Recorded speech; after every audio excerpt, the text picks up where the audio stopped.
at the arm.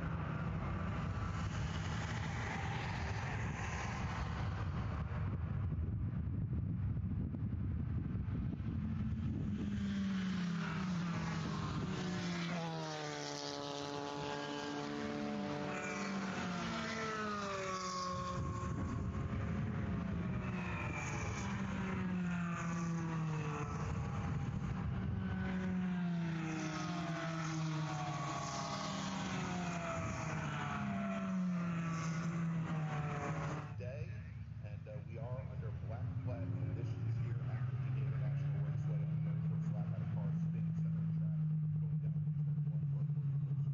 Spec Sports, open wheels, and officially mentioned Spec Sports.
Or you're just out observing just to get an idea?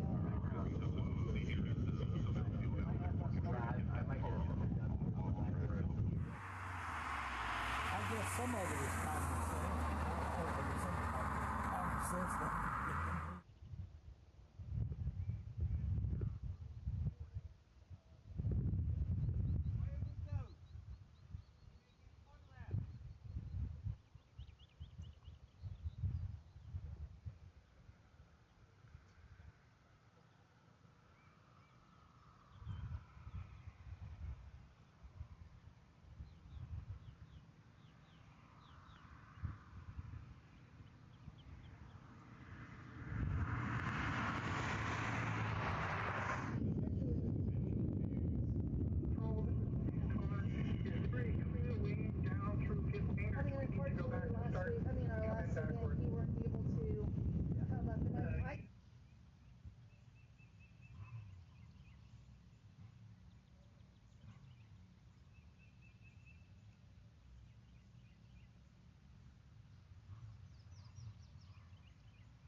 Racing for ALS utilizes high-performance driving events to build ALS awareness and to battle ALS head-on with a triple-target funding model that supports focused pharma research, no placebo clinical trials, and providing assistance to individual ALS patients in need.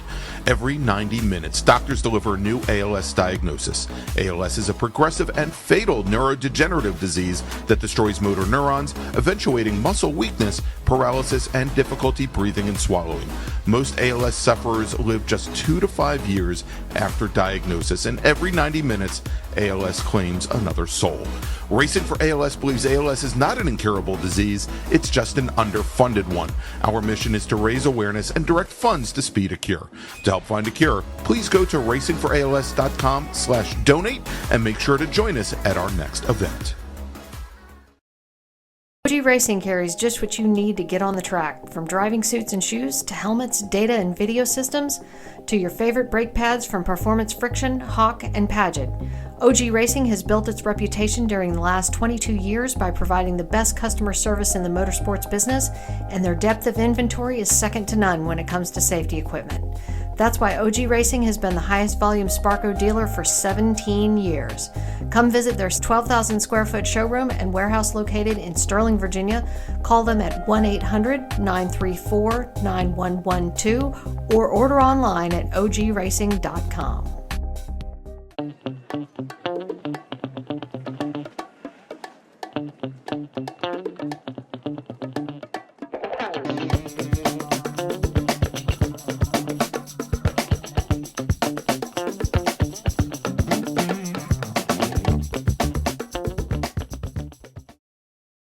Since 1976, Radial Tire Company has been providing the Washington, D.C. area with quality tires and the finest service. They have earned a reputation as a premier specialist in hard-to-find performance tire and wheel applications. They stock tires from all of the top manufacturers for whatever you drive, from small economy cars to SUVs to trucks. Their mission is to assist you in getting the most out of your tires and car. For more information or to schedule online, browse radialtirecompany.com or call them in Silver Spring at area code 301-585-2740.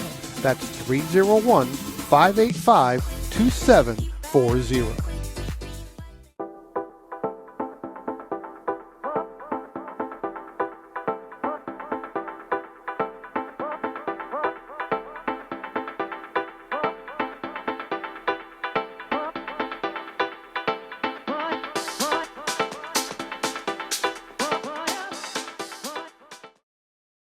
If you like what you see today, become part of the action by joining Sports Car Club of America.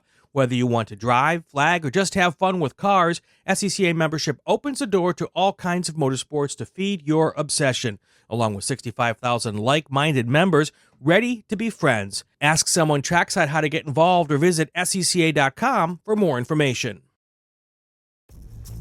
RP Performance is the only premier race shop in the region that specializes in both street and track Mazdas and is located right in the heart of racing at Summit Point's Gasoline Alley.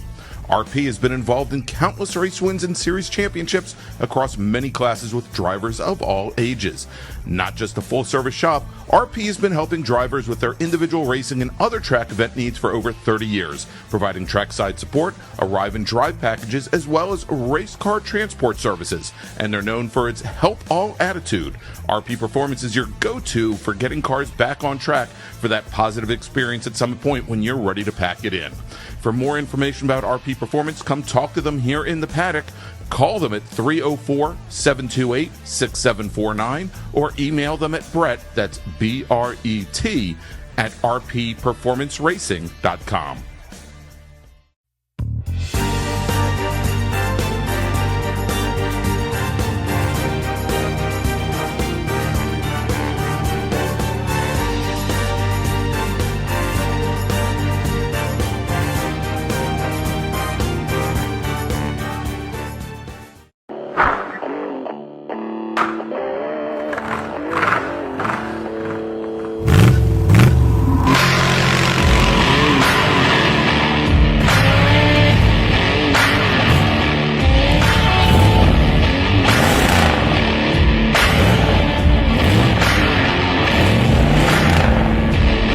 Hey, dog.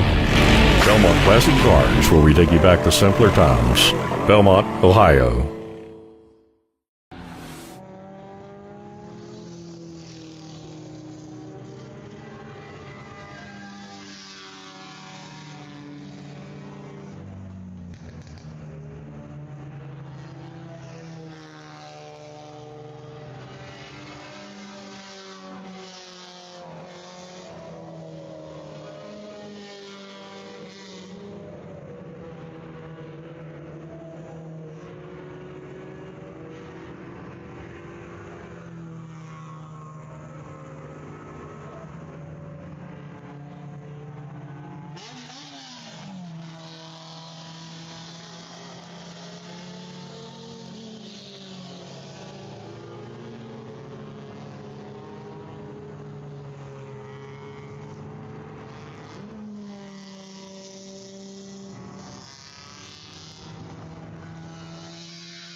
Racing for ALS utilizes high-performance driving events to build ALS awareness and to battle ALS head-on with a triple target funding model that supports focused pharma research, no placebo clinical trials, and providing assistance to individual ALS patients in need.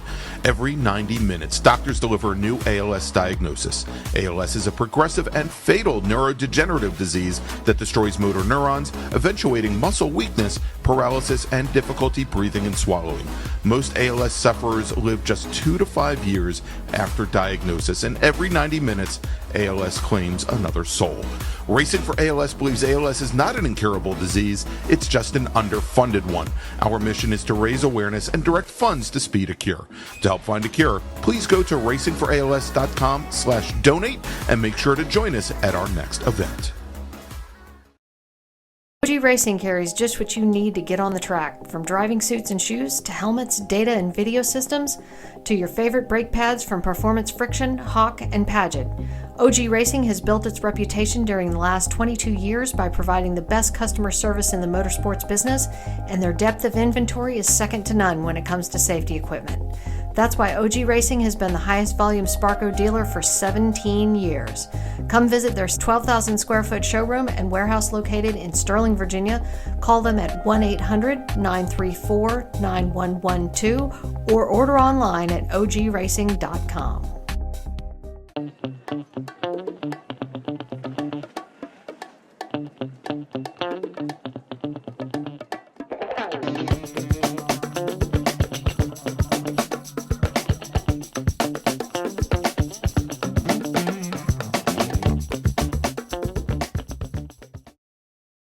Since 1976, Radial Tire Company has been providing the Washington, D.C. area with quality tires and the finest service. They have earned a reputation as a premier specialist in hard-to-find performance tire and wheel applications. They stock tires from all of the top manufacturers for whatever you drive, from small economy cars to SUVs to trucks. Their mission is to assist you in getting the most out of your tires and car. For more information or to schedule online, browse radialtirecompany.com or call them in Silver Spring at area code 301-585-2740. That's 301-585-2740.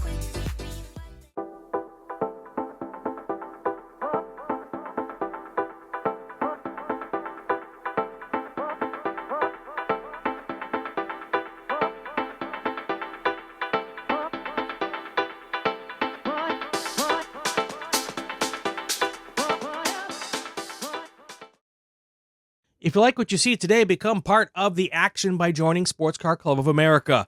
Whether you want to drive, flag, or just have fun with cars, SCCA membership opens the door to all kinds of motorsports to feed your obsession, along with 65,000 like-minded members ready to be friends. Ask someone trackside how to get involved or visit SCCA.com for more information. RP Performance is the only premier race shop in the region that specializes in both street and track Mazdas and is located right in the heart of racing at Summit Point's Gasoline Alley. RP has been involved in countless race wins and series championships across many classes with drivers of all ages. Not just a full-service shop, RP has been helping drivers with their individual racing and other track event needs for over 30 years, providing trackside support, arrive and drive packages, as well as race car transport services. And they're known for its help all attitude. RP Performance is your go-to for getting cars back on track for that positive experience at Summit Point when you're ready to pack it in. For more information about RP Performance, come talk to them here in the paddock. Call them at 304-728-6749 or email them at Brett, that's B-R-E-T, at rpperformanceracing.com.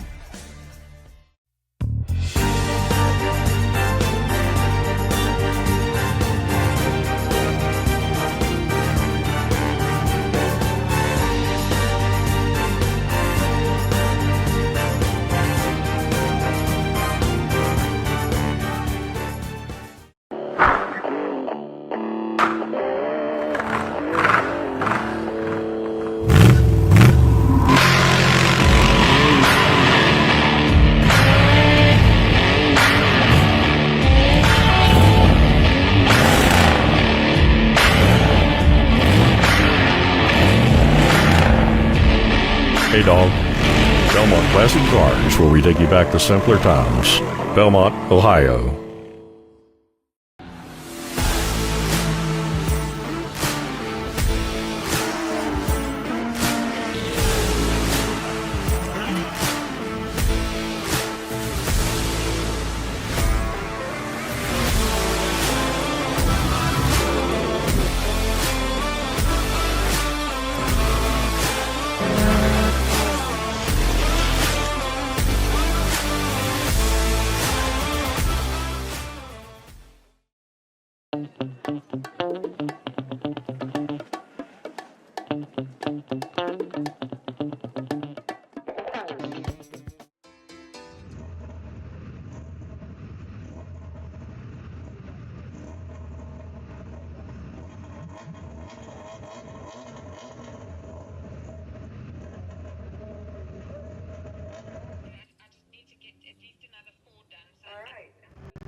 SSM and bracket racers.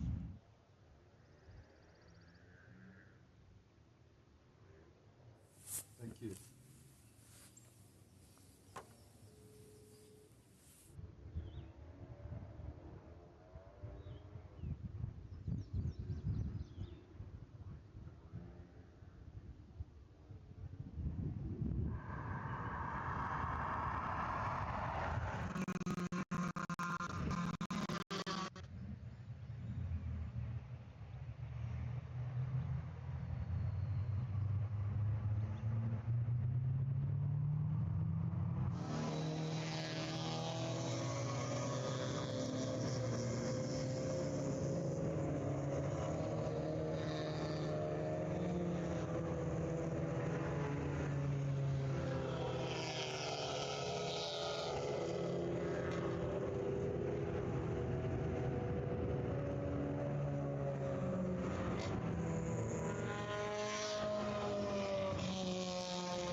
You qualified for, so that's... You see that?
moment up into our fourth spot as they're working their way about to go into the climbing S's.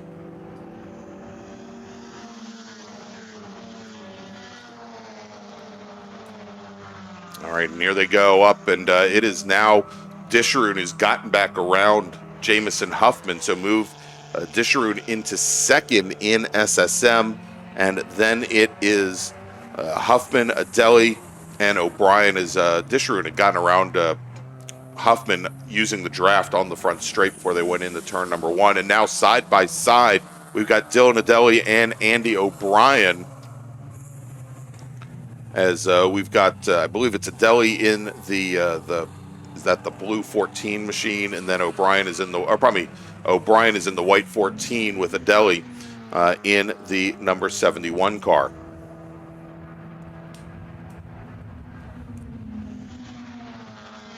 All right, and getting that one to go, Jeff Giordano now working his last lap. He's your overall leader, your ITS leader.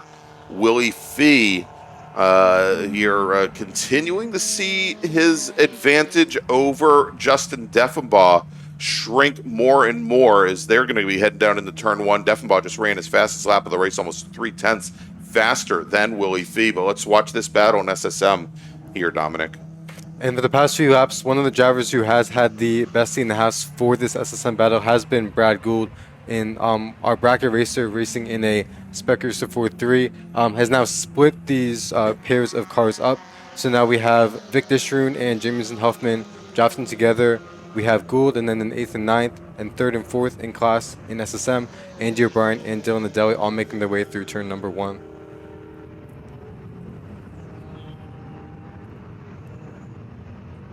And great, it looks as though that might just be the 71 of Adeli, who went a little bit deep in turn one and now has lost the draft from Andy O'Brien. So now O'Brien's going to have much more clear vision behind as they make their way into turn four.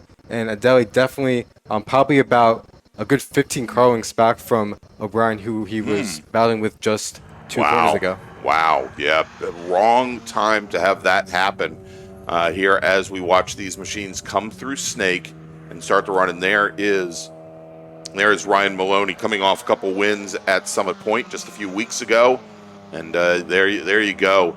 You can see as we'll see what happens. That's Brad Gould running in the bracket racing this weekend, right behind those two drivers. We'll see if he gives them deference at least until they come out of Oak Tree. Where that Spec Racer 4 Gen 3 should have the legs on the Miatas. All right, our leader here in ITS, our overall leader, Jeff Giordano, making his way down through the roller coaster and just now coming out of Hog Pen onto the front straight.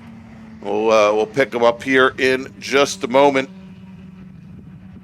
And there you see the starter now lifting up the checkered flag and showing it to Jeff Giordano. Giordano will take the win in ITS, and we'll track our here coming in and onto the front straight. Let's take a look who was going to finish second in ITS. Willie Fee holds off the Deffenbaugh Integra, so Fee will finish second. Deffenbaugh will finish third in ITS. And we'll continue to watch this battle here in SSM as Ryan Maloney is on the front straight. Ryan Maloney in the blue number 15 takes the win in SSM. Let's see who's going to win that fight for second. And coming across the line, Jamison Huffman gets back around Vic Disharoon. Chip Disharoon, he's going to finish second. Disharoon will finish third. Andy O'Brien will finish just off the podium in fourth. Taking the win in ITA. Let's stay on this shot here for a moment. There's the, let's see, that's Greg Michael who just crossed the stripe, but I think we've got the Dodge Neon of Upchurch coming across the line. Actually, I think maybe that was actually the Neon that came across, but Grayson Upchurch is going to take the win over Joel Gambino. Gambino at the end was running almost a half a second a lap faster than Upchurch, but we saw, at the beginning of this race, he had 7 cars that he had to get around to even get up to the Dodge Neon. In the end, it just wasn't enough. Yep. And a lot of times, especially when you have mixed class racing and you have different cars that may come into their own at different points in the race, you do have it where, despite having more pace, it might take just a little bit more effort to get up to your next closest competitor. Indeed. All right, taking the win in IT7 out of Durham, North Carolina, Robert Mitchell. Martin Ryder out of Reidsville, North Carolina, finishing in second. In ITC, Mickey Morwald in that Volkswagen Rabbit. She was your sole racer, and I said she was probably running off the pace a little bit, but she was certainly consistent. Her fastest lap and her last lap, not the same, but very, very close, within, I think, 1/100th of a second of one another. So pretty good there. But in bracket racing, Brad Gould, then Angela Jago, and Nick Shively. All right, let's do this. Let's actually, we're not going to make a final call to the grid because they've already been given the 5-minute warning, Dominic. So what we're going to do, we're going to take a quick break. We'll be back here in just a few moments. But first, let's tell you about one of our great partners, and that is RP Performance. RP Performance is the only premier race shop in the region that specializes in both street and track Mazdas and is located right in the heart of racing at Summit Point's Gasoline Alley. RP has been involved in countless race wins and series championships across many classes with drivers of all ages. Not just a full-service shop, RP has been helping drivers with their individual racing and other track event needs for over 30 years, providing trackside support, arrive and drive packages, as well as race car transport services. And they're known for its help all attitude. RP Performance is your go-to for getting cars back on track for that positive experience at some point when you're ready to pack it in. For more information about RP Performance, come talk to them here in the paddock. Call them at 304-728-6749 or email them at Brett, that's B-R-E-T, at rpperformanceracing.com.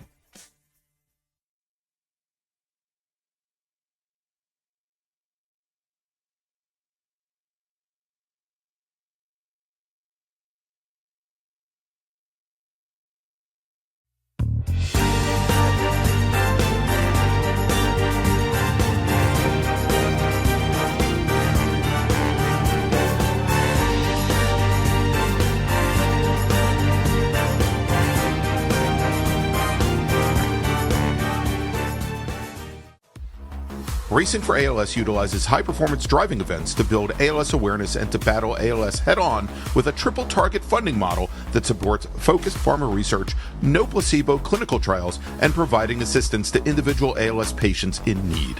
Every 90 minutes, doctors deliver a new ALS diagnosis. ALS is a progressive and fatal neurodegenerative disease that destroys motor neurons, eventuating muscle weakness, paralysis, and difficulty breathing and swallowing. Most ALS sufferers live just 2 to 5 years after diagnosis, and every 90 minutes, ALS claims another soul. Racing for ALS believes ALS is not an incurable disease, it's just an underfunded one. Our mission is to raise awareness and direct funds to speed a cure. To help find a cure, please go to racingforals.com/donate and make sure to join us at our next event. OG Racing carries just what you need to get on the track, from driving suits and shoes to helmets, data and video systems, to your favorite brake pads from Performance Friction, Hawk, and Paget. OG Racing has built its reputation during the last 22 years by providing the best customer service in the motorsports business, and their depth of inventory is second to none when it comes to safety equipment. That's why OG Racing has been the highest volume Sparco dealer for 17 years. Come visit their 12,000 square foot showroom and warehouse located in Sterling, Virginia. Call them at 1-800-934-9112 or order online at ogracing.com.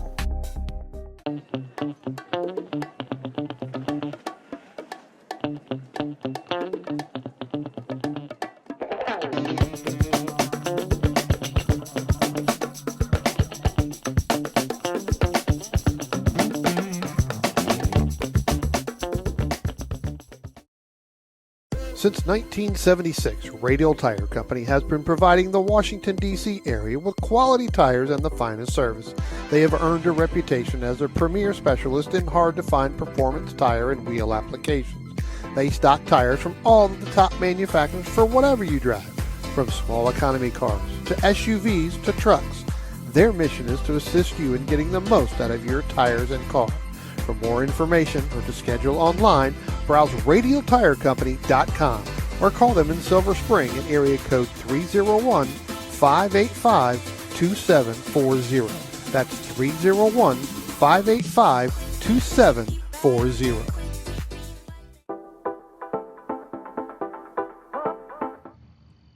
And welcome back, everybody, to Virginia International Raceway and the 2024 edition of the SARRC MARRS Challenge presented by the North Carolina region of the SCCA. I'm Greg Ginsburg with Dominic Mandiel with Adam Miller here as well.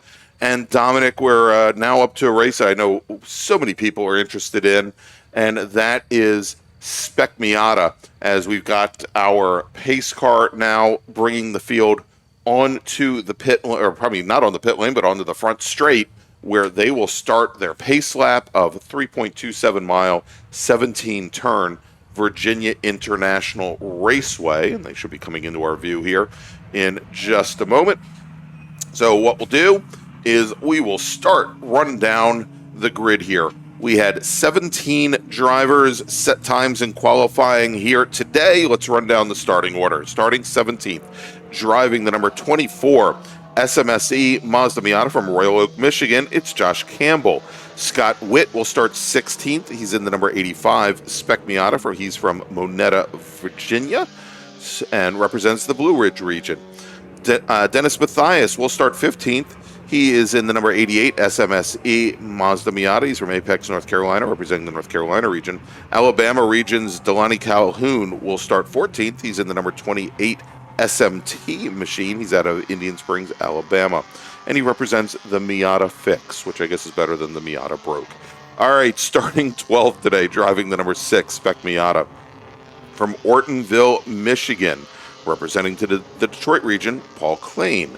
Matt Fielding Russell will start 11th. He's in the number 30 Spec Miata. He represents the North Carolina region, and he's from Wake Forest, North Carolina. Ellie Gossett will start 10th. She's in the number 177 Spec Miata. She represents the South Carolina region of the SCCA and Salty Dog Cafe. She's from Hilton Head Island, South Carolina.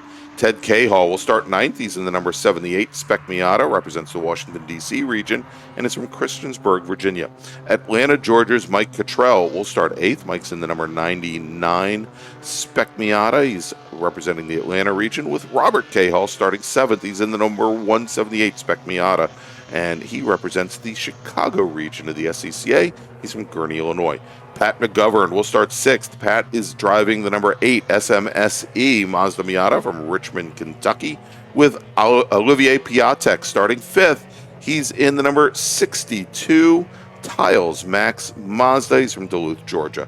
Forrest Landy will start 4th. He's in the number 94 Spec Miata. He's from Ashburn, Virginia, representing the Washington, D.C. region of the SCCA. Ethan Ayers will start 3rd. Ethan's in the number 70 OPM Autosports machine. Then we got Skip Brock Jr. He's starting 2nd today. He's in the number 61 machine, representing OPM Autosports. He's from Birmingham, Alabama. And your pole sitter today, driving the number 44 Mazda Miata, the Salty Dog Mazda Miata from Hilton Head Island, South Carolina, representing the Buccaneer region. It's Bobby Gossett. So, Dominic, we were talking a little bit earlier about Bobby Gossett, our pole sitter in particular, obviously off air, that he came out of, I was calling some races at CMP back in early April, and Bobby was far and away the fastest Spec Miata there at those SARRC races. But he came here and raced in Spec Miata at the Hoosier Super Tour, and once again, out of the box and in qualifying, was one of your fastest racers. He was found to have a technically non-compliant car and had qualifying times thrown out. He had to start from the very back of, I think, like a 46, 47 car field, which made it very difficult. He was, once again, here today, a very quick racer. His qualifying time was a 2:26.211, almost a full second faster than Skip Brock Jr. starting to his left. So we'll have to see if out of the box Gossett starts moving away. I'm not I'm not raising any questions. I believe that the procedures that were in place at the Super Tour, that Bobby probably would not have that non-conformant part still on his car. But we'll have to see how things play out. As the lights are out on the pace car is on the pit lane. Starter is looking over the field, Dominic, and green flag is in the air, and we're back to racing here at VIR. Yep, and the field is going to make its way down into turn number 1. And as you mentioned, Greg, Bobby Gossett likely, in any case, with a point to prove here, trying to get a result much more representative of his and his car's pace. Sure. As they make their way out of turn number 2. And it is going to be Gossett in that 44 car who has about a 2 to 3 car length advantage over our second place runner. That's going to be Ethan Ayers. And then Skip Rock Jr. holds on to that 3rd spot. Skip taking the Saturday victory here last year. That's right. And then finishing 2nd in our Sunday feature race. So he's going to look to repeat a podium result here. Indeed. And, of course, very, very quick. Took, I think, his first majors win at his home track, Barber Motorsports Park, last season as well. He's been very quick for OPM Autosports. Does not... He sometimes doesn't have the best luck, we'll put it to put it mildly. But we'll see how things play out here as he takes a look to the inside of Ethan Ayers going through the uphill S's. We actually saw there where Skip Brock Jr. had to get on the brakes right in the middle of the S's as the hole that he had originally seen started to open up on him. Back behind Piatek out of Duluth, Georgia is... behind Skip Rock Jr. is Olivier Piatek, who is his OPM Autosports teammate in the green, and I think it's green and black machine. We'll see how that 62 machine handles over the long course. I could tell you in watching Olivier do some iRacing events, he is incredibly quick with that machine as he's now taking a look to the inside of Forest Landy as they go down Madison Avenue and set up at the top of the roller coaster. Yep, and OPM Autosports, one of the prep shops out of the Southeast, Chuck McTudis, participant in that OPM camp, so fields a lot of talented drivers and has built up a program that's become very successful on both the majors and the Super Tour scene. As our field makes its way down the roller coaster, going to make their way onto the front straight in just a moment, Greg. All right, here we go. But as we always expected, very tight here in Spec Miata. Now, of course, we do have a number of drivers that are running SMSE, which is, I don't want to call it a kissing cousin of what we saw earlier in SSM, but it's for the 1.6 liter first-gen NA Mazda Miatas. We also have SMT, which are, oh wow, big brake lock up there going down into turn number 1. And I believe that may have been Dylan Witt in the 8. Oh no, it's a little bit further forward than that. Might have been Paul Klain in the number 6 machine out of Ortonville, Michigan. But SMT are for Spec Miatas with Toyo tires. We have a number of different variations down here in the Southeast Division. So we'll continue to look after them. But obviously, in Spec Miata, we'll be watching to see where these racers play out here in as far as Southeast Division and the SARRC Series and the Mid-Atlantic Road Racing Series, as it looks as though Skip Brock Jr. now, and here's a big change, Dominic, is Skip Brock Jr. managed to get around Bobby Gossett at the end of lap number 1. He leads the field now and leads Gossett now up into turn 11. They're going to be setting up for Oak Tree at turn 12, and they've opened up the smallest of advantages now over Ethan Ayers and Robert Cahall. But it was interesting there to see how Skip Brock Jr. was able to dispatch Ayers early on in that first lap and then be able to get that pass done on our pole sitter Gossett. And as you mentioned, Bob Cahall in the 178 car, both he and brother Ted were latecomers to qualifying this morning. I think we're trying to figure out what they're going to do as far as tires and getting prepared for the session this morning. Has made his way up to the 4th position, and at the moment, as we mentioned, Ted Cahall also followed suit, currently running in 7th place. Ted Cahall running in that gray car. Still look for a crimson car every time he's out there, but picked up that gray East Street Racing chassis at the end of last season. Yeah, well, not just at the end of last season. It was delivered to him here at the runoffs back in the end of September, early October of 2022. I think in the end, he was originally planning to race it at the runoffs in Spec Miata. Didn't get enough time behind the wheel of the car and stuck with his old chassis for that race, but obviously broke this out for the beginning of the 2024 season. All right, as we head down into turn one, it is definitely a breakaway up at the front with Skip Brock Jr. and Bobby Gossett now opening up about 6 car lengths on Ethan Ayers. Ayers then with Olivier Piatek running about 3 car lengths back, and then another 8 car lengths back to Spencer Conrad, Robert Cahall, Forrest Landy, Ted Cahall, Pat McGovern, as well, as things are pretty tight there from 5th all the way back. Actually, we'll call it all the way back in the 10th.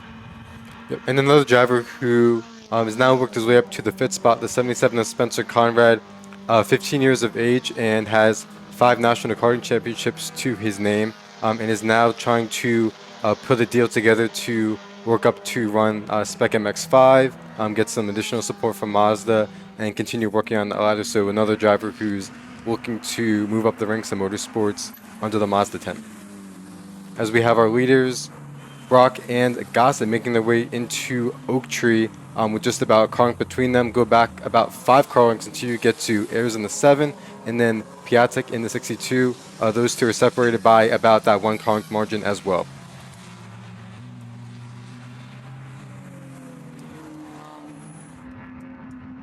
And as they go down Madison Avenue, Skip Brock opening up about 3 car lengths over Bobby Gossett, and as we've seen from our previous groups, going down at the top of the hog pen corner, there's a lot of compression that happens. So if Bobby Gossett is able to make up any ground of braking, we shall see as they come down the hill.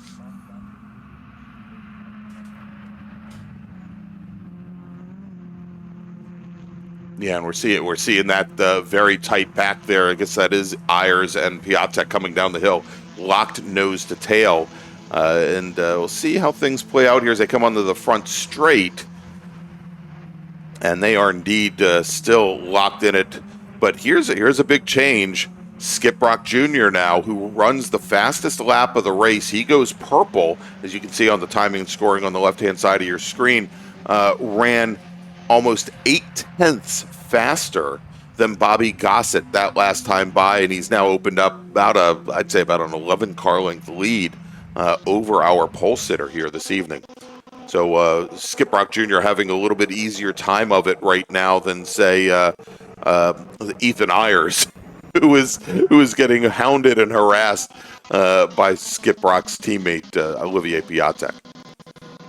Again, what we'll see is now that Ayers and Piatek are running so close, if they decide to team up, because as we see, Skip Brock Jr. is beginning to skip away a little bit. So if Bobby Gossett doesn't have the advantage of the drops from in front, those two, Ayers and Piatek, will be reeling him in in a hurry. All right, and as we talked about some of our other Spec Miata variant classes like SMSE in particular, we've got Patrick McGovern, driver of the number 8 car. He's out of Richmond, Kentucky. He is currently your SMSE leader. He's running 9th overall, and he has a bit of a buffer because Josh Campbell and Dennis Mathias, who are his competitors, they are currently running 16th and 17th overall. So they are with what, a 7 car length, or not 7 car length, but a 7 vehicle advantage right now. It's going to be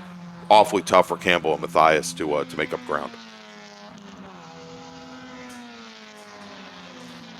And looking at lap times from the last circuit these drivers did, Skip Brock Jr., leader, turned a 2:17.1 to a 2:17.9 from second place Gossett. So about 8 tenths in hand that Skip Brock had over our second place runner. Going back to Ayers and Piatek, they had about 6 tenths of a second between them, though they're still running nose to tail as they come across the line. And in fact, as our second through fourth place runners come across the stripe, they're running nose to tail. Bobby Gossett has been caught by both Ayers in the 7 and Piatek in the 62. So that teamwork that we spoke about a few laps ago has paid dividends. Yes. They're now in the hunt for the podium. As we had another lockup, it looks like from, I believe that may have been from our leader Skip Rock. He's able to hold on, doesn't seem to have lost much ground there. As our second through third place drivers come into view, and Bobby Gossett gets a little bit offline, gets pushed wide on driver's right, and that allows both Ayers and Piatek to take a look on the outside going into turn 5. Yeah, that was definitely unfortunate. That's going to make things very challenging. We can see how much that has dropped him back here, and now it turns into a 3-car battle for second. With Gossett, Ayers, and Piatek all locked nose to tail there as they head up through the S's, looking as if it's 1, maybe 2 cars, but there are actually 3 of them there. A little bit further back, we can see out on an island all by himself is, I think that is Spencer Conrad, and then we've got Robert Cahall, Forrest Landy, and Mike Cottrell. 3, well, I was going to say it's more than just 3 cars. It's like 5 of them right here. It is also Pat McGovern and Ted Cahall in that group as well, with McGovern, who is sitting at the back of that pack. He is, again, your SMSE leader. All the rest of those drivers in a Spec Miata. All right, real quick, let's make a call to the grid for our next group. Attention in the paddock, attention the paddock. Race Group 6, Big Bore Racers and Spec Corvette, please head to the grid. Race Group 6. Big Bore, Spec Corvette, please head to the grid. Your race is next. And Greg, as you're making that announcement, as our second through third place runners come down the roller coaster, Gossett and Ayers beginning to separate a little bit from fourth place runner Piatek. So they're going to come across the stripe. But as I say that, as they make their way across the stripe, Piatek gets a sniff of their draft and goes right back up to the back once again. Yeah, and there they go, coming down into turn at number 1 now, and we can see that that green and black machine of Piatek, the 62 machine, able to draft right back up, but big clouds of tire smoke, and I don't think that was from Piatek. I think we've got a car that might have, looking to see, nope, that's actually a body, that is not a flag. I thought we had a car go off at turn number 1, but there was some big brake lock up there from Olivier Piatek. Didn't want to get into the back of Gossett or Ayers. But look at this battle right here going on. Again, this is Forrest Landy now in the number 94 machine. Robert Cahall in the 178. Mike Cottrell in the 99. Pat McGovern in the 8. He leads SMSE currently. Then Ted Cahall in that group as well. That is, if you remove the SMSE driver, that is the battle for 6th in Spec Miata.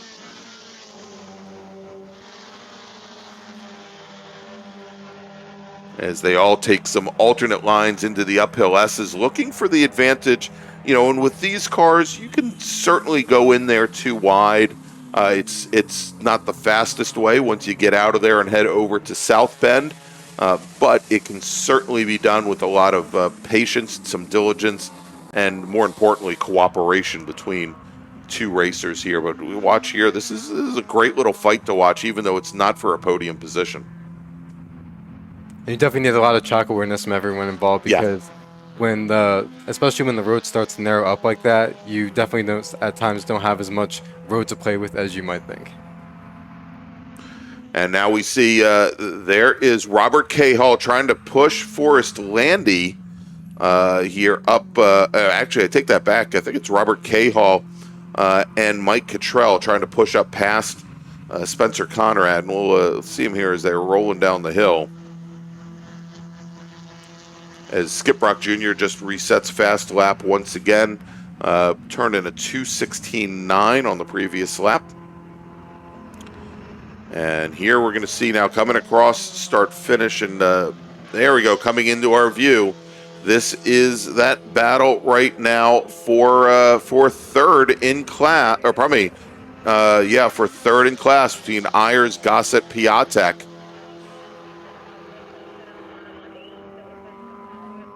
As they're almost 3 wide going in the NASCAR.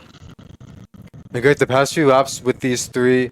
With Gossett, Ayers, and Piatek, it seems that Gossett's been the one that's been hung out to dry as they're navigating these corners, and we've had 2 cars working together. So Gossett's having to pedal extra hard to stay in that draft, because he seems to be the odd driver out each time. I figure you put the car on the pole, you win a couple races, suddenly nobody wants to work with you and help you out anymore.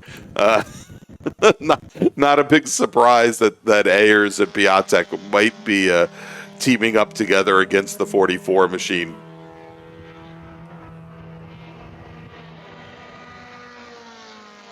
As we now have just about 5 minutes or 4 laps remaining. So again, once again, this is going to be a race that I believe is going to end on time.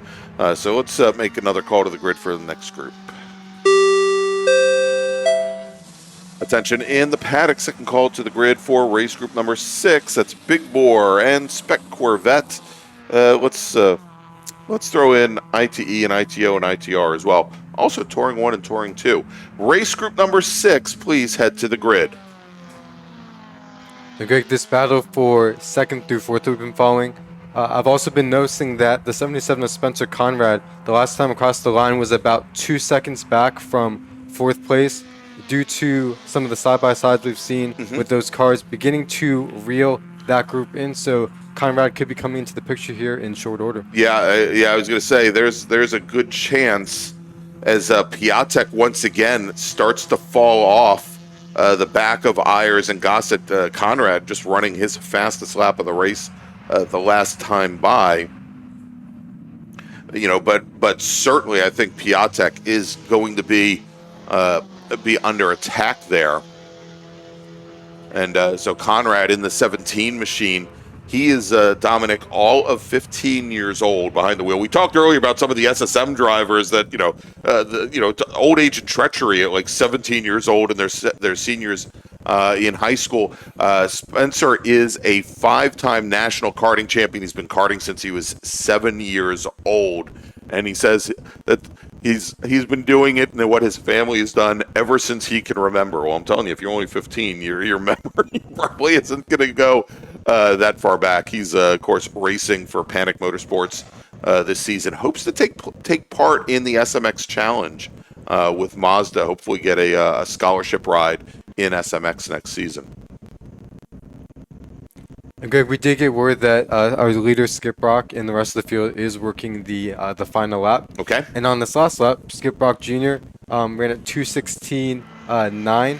For comparison's sake, our second place Gossett was at 2:17.8. So I'm still about 9/10 pace. And it's actually even closer to that. There was a 2:16.901 to a 2:17.889. So only about it's 1 second point one. Let's try this again. It's like 99 hundredths of a second separating them. That's what I meant to say. All right, as our leaders now on the back straight.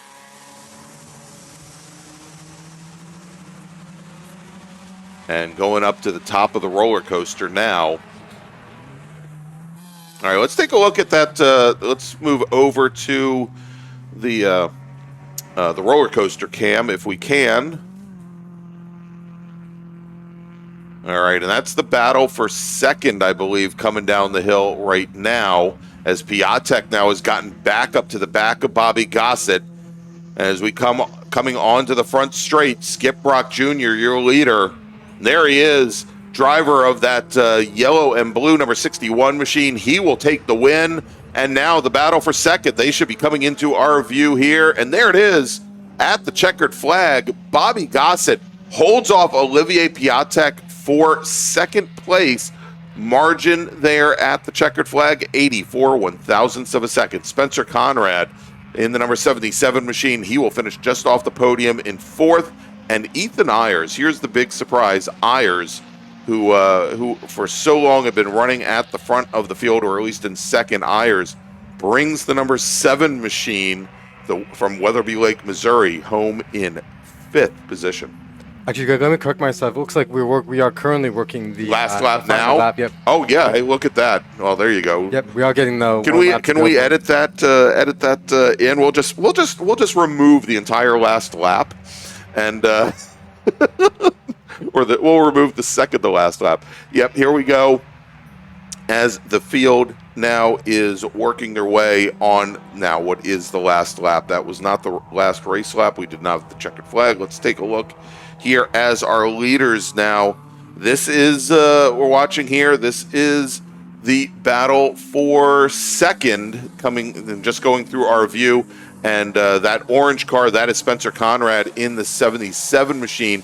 Now, on the penultimate lap, Conrad was running identical lap times to both Gossett and Piatek, so he was not able to close things down, and it's going to take a lot of luck for him to get up to these two now as they head to the top of the roller coaster. And it really looks like each lap here, Dominic, that Gossett gets a better run out of Oak Tree and is able to open up about 2-3 car lengths on Piatek. Piatek then turns around and closes it back up going down the roller coaster.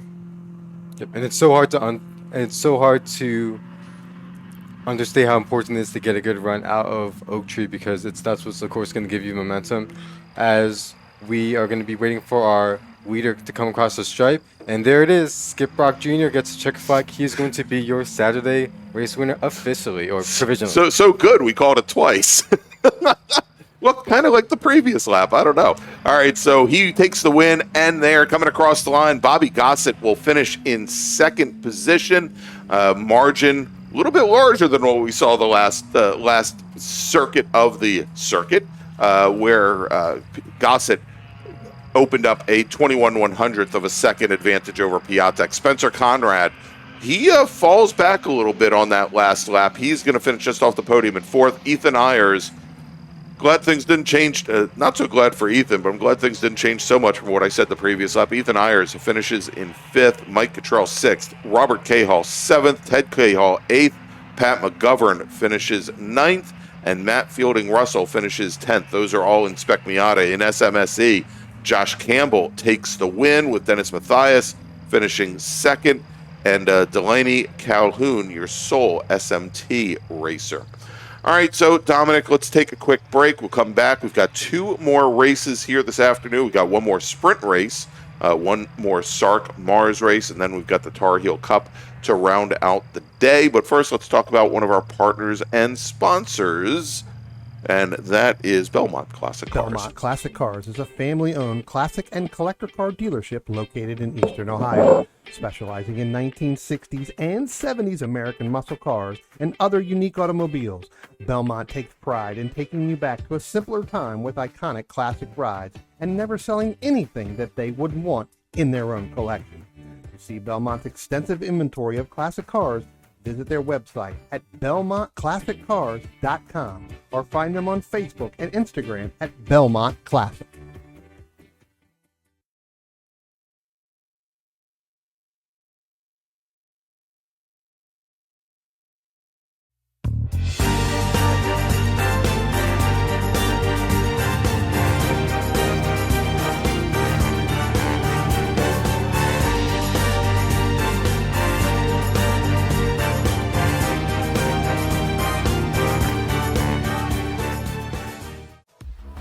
Racing for ALS utilizes high-performance driving events to build ALS awareness and to battle ALS head-on with a triple target funding model that supports focused farmer research, no placebo clinical trials, and providing assistance to individual ALS patients in need. Every 90 minutes, doctors deliver a new ALS diagnosis. ALS is a progressive and fatal neurodegenerative disease that destroys motor neurons, eventuating muscle weakness, paralysis, and difficulty breathing and swallowing. Most ALS sufferers live just 2 to 5 years after diagnosis, and every 90 minutes, ALS claims another soul. Racing for ALS believes ALS is not an incurable disease, it's just an underfunded one. Our mission is to raise awareness and direct funds to speed a cure. To help find a cure, please go to racingforals.com/donate and make sure to join us at our next event. OG Racing carries just what you need to get on the track, from driving suits and shoes to helmets, data and video systems, to your favorite brake pads from Performance Friction, Hawk, and Paget. OG Racing has built its reputation during the last 22 years by providing the best customer service in the motorsports business, and their depth of inventory is second to none when it comes to safety equipment. That's why OG Racing has been the highest volume Sparco dealer for 17 years. Come visit their 12,000 square foot showroom and warehouse located in Sterling, Virginia. Call them at 1-800-934-9112 or order online at ogracing.com.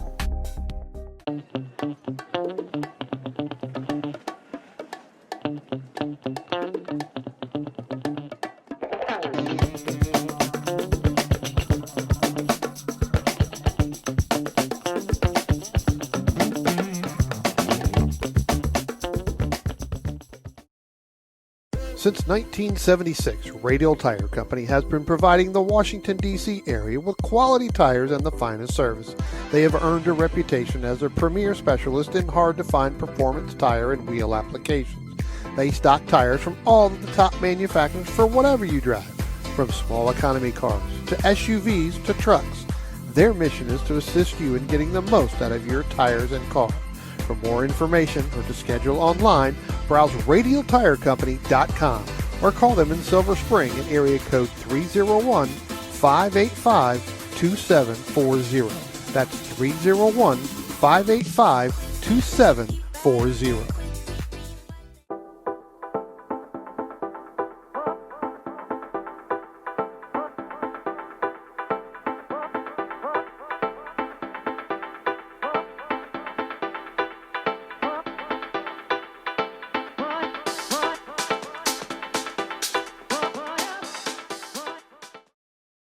If you like what you see today, become part of the action by joining Sports Car Club of America. Whether you want to drive, flag, or just have fun with cars, SCCA membership opens the door to all kinds of motorsports to feed your obsession, along with 65,000 like-minded members ready to be friends. Ask someone trackside how to get involved or visit SCCA.com for more information. RP Performance is the only premier race shop in the region that specializes in both street and track Mazdas and is located right in the heart of racing at Summit Point's Gasoline Alley. RP has been involved in countless race wins and series championships across many classes with drivers of all ages. Not just a full-service shop, RP has been helping drivers with their individual racing and other track event needs for over 30 years, providing trackside support, arrive and drive packages, as well as race car transport services. And they're known for its help all attitude. RP Performance is your go-to for getting cars back on track for that positive experience at Summit Point when you're ready to pack it in. For more information about RP Performance, come talk to them here in the paddock. Call them at 304-728-6749 or email them at Brett, that's B-R-E-T, at rpperformanceracing.com.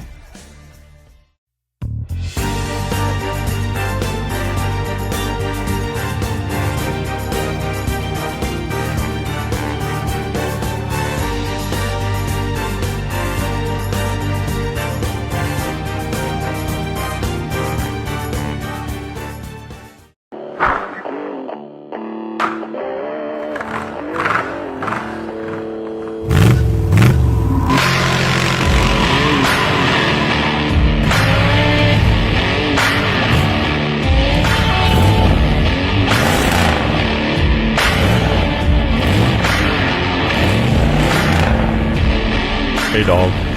Belmont Classic Cars, where we take you back to simpler times. Belmont, Ohio.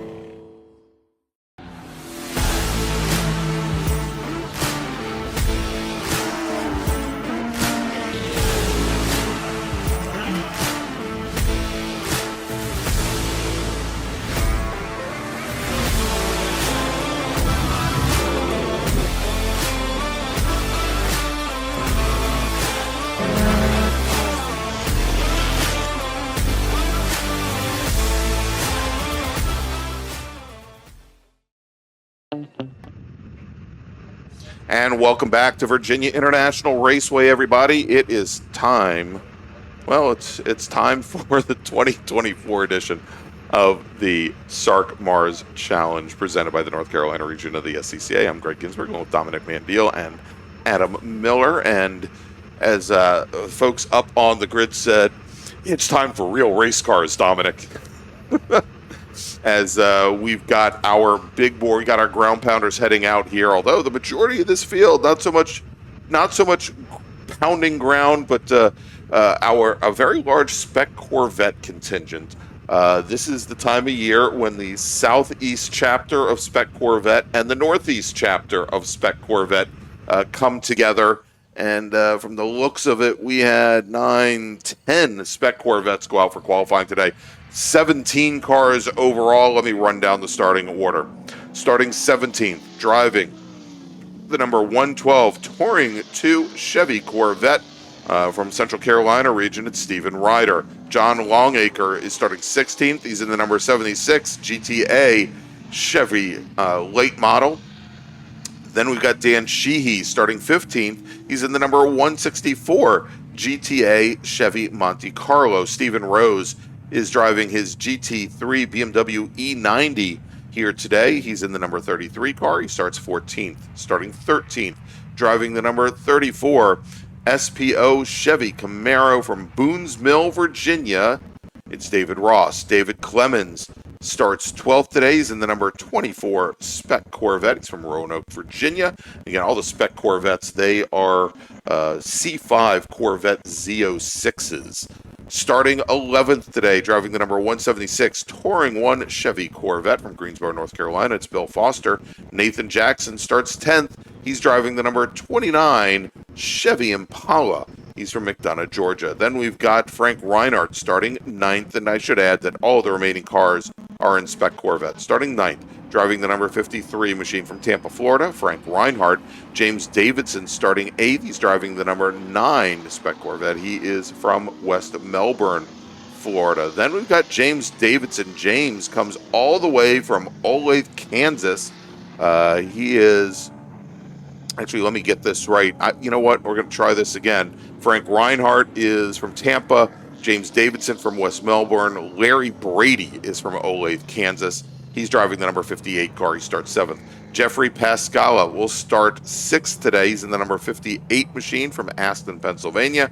Marino Reyes will start 5th. He's driving the number 86 Chevy Corvette, the Spec Corvette. He's from Miami, Florida. Cecil Stevens from Valrico, Florida. Here starts 3rd. He's starts 4th, pardon me, in the number 17 machine. Starting 3rd in the number 39 is Charlie Abel. He's from Middletown, Maryland, driving the number 39 car. And great battles that we saw just 2 weeks ago at Summit Point Raceway between Charlie Abel and our driver who's going to be starting on the outside of the front row, David Sanders, driving the number 73 Spec Corvette.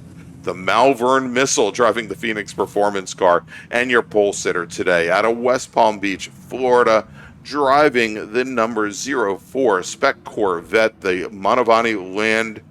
Oh, I'm going to have to get that. I'll have to get the full name of his sponsor there, but obviously his company there. With qualifying time 2:31.277, almost a full second up on the rest of the field. It is Ken Montavani.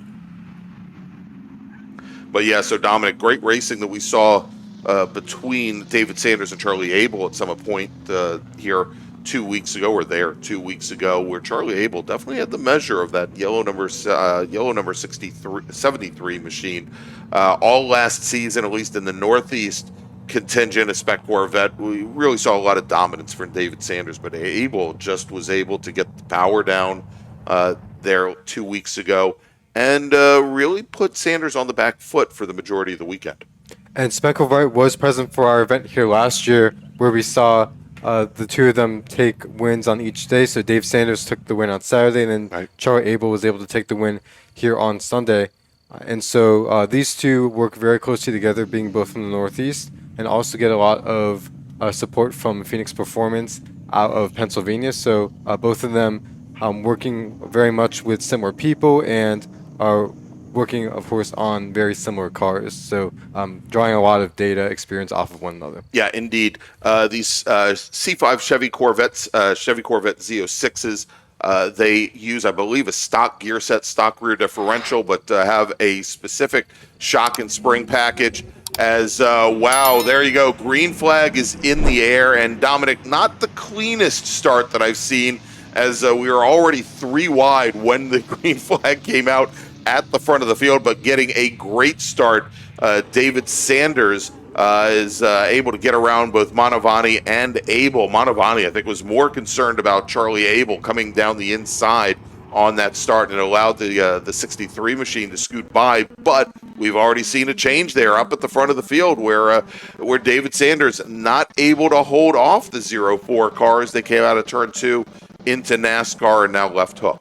We'll have to take a look as they make their way, as they approach the climbing S's. But I believe it was the 39 of Abel who was able to scoot into the lead and take over our top spot as he comes through. And yes, indeed, that is you're right. The 39 of Abel who's able to take over first place, followed by Sanders. And then we have Montavani about 2 car lengths back from there as the rest of our field snakes its way up the S's. Yeah, and I think that's Reyes and Brady for just behind. But we could see how loose these cars were getting through the S's on the very first time, as both Abel and Sanders had the rear ends of their cars really step out on the first left-hander in there. I assume it's probably going to take another lap or so for the tires to come in on all these drivers, much like most of the road racing classes that we've seen today, the non-GT cars running a DOT-approved tire or slick, as the top 3 have really now started to separate from the rest of the field. Did mention that we do have some drivers that are not in Spec Corvette a little bit further back in the field. We saw Nathan Jackson in his Impala start to separate from the rest of the field, and we can see a little bit further back there we've got the 2 GTA machines of Sheehy and Longacre. We'll see how those cars play out here over what again is either a 20-minute, we'll say a 20-minute or a 20-minute or 10-lap race. Okay, we have our leaders making their way past the stripe, and it is Charlie Abel who continues to lead over Dave Sanders, about 2 car lengths in hand for Abel, down into 1, and then you go another 3 car lengths back until you get to Ken Mantovani. But as you mentioned, Greg, those 3 are walking away from our 4th place runner, and that's at the moment Marino Reyes in the 86 car.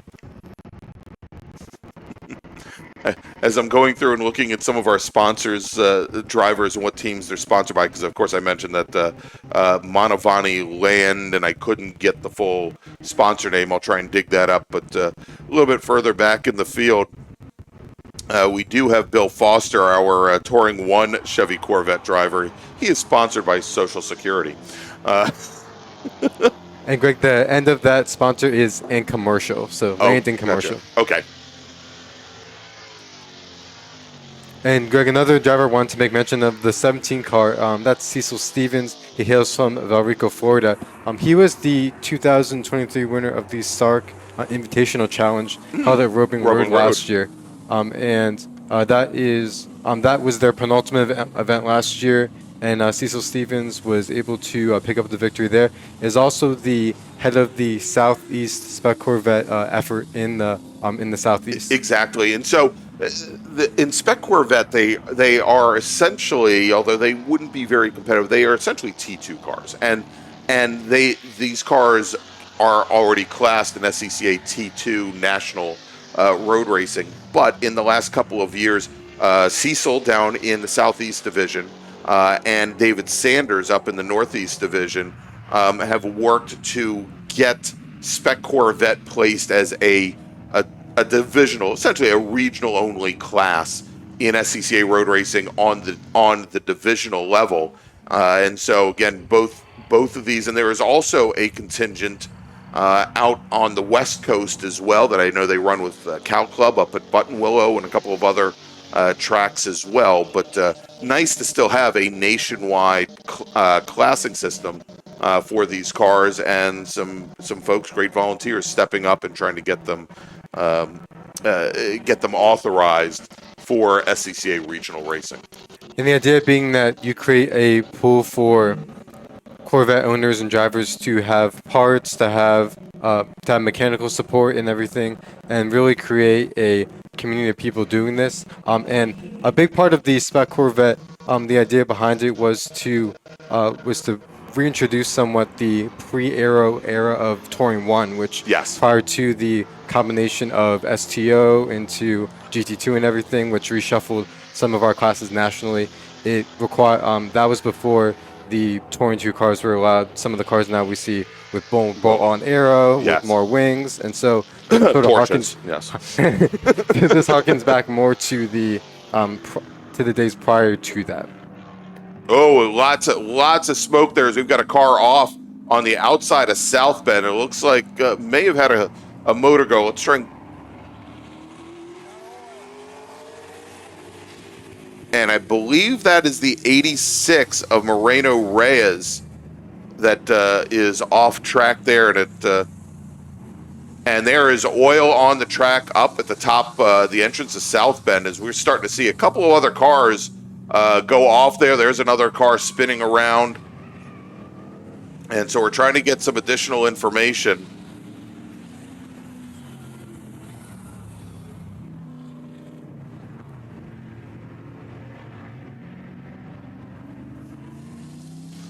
And it's starting to look like a I don't know what you call that. What you call that is these drivers on now slick tires trying to get through what is damp track.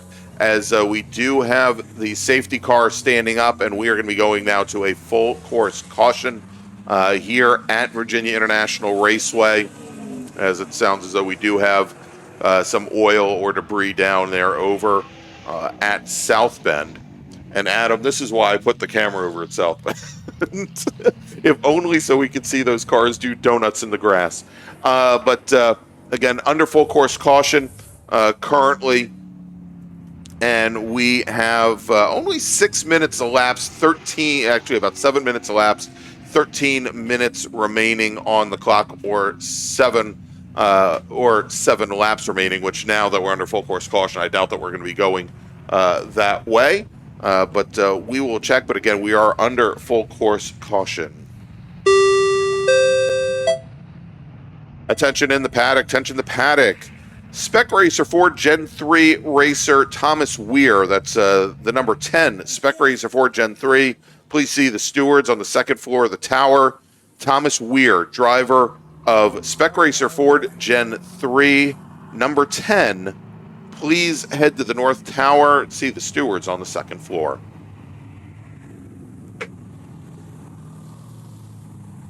All right, so let's go and reset the field here if we can.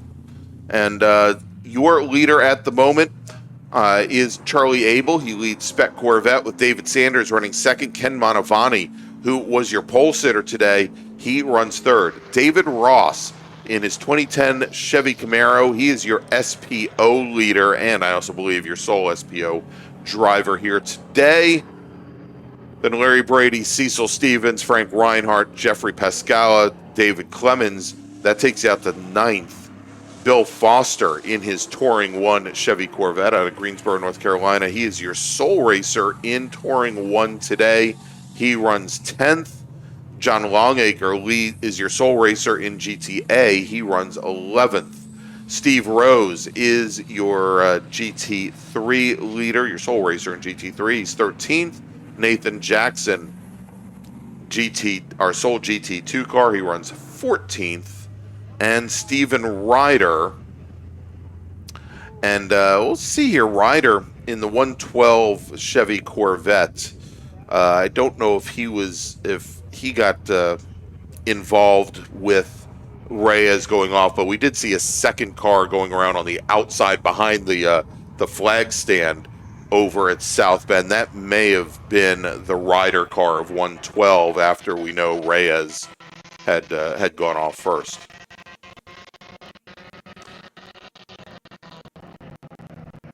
So the fastest car on track right now is a pickup truck.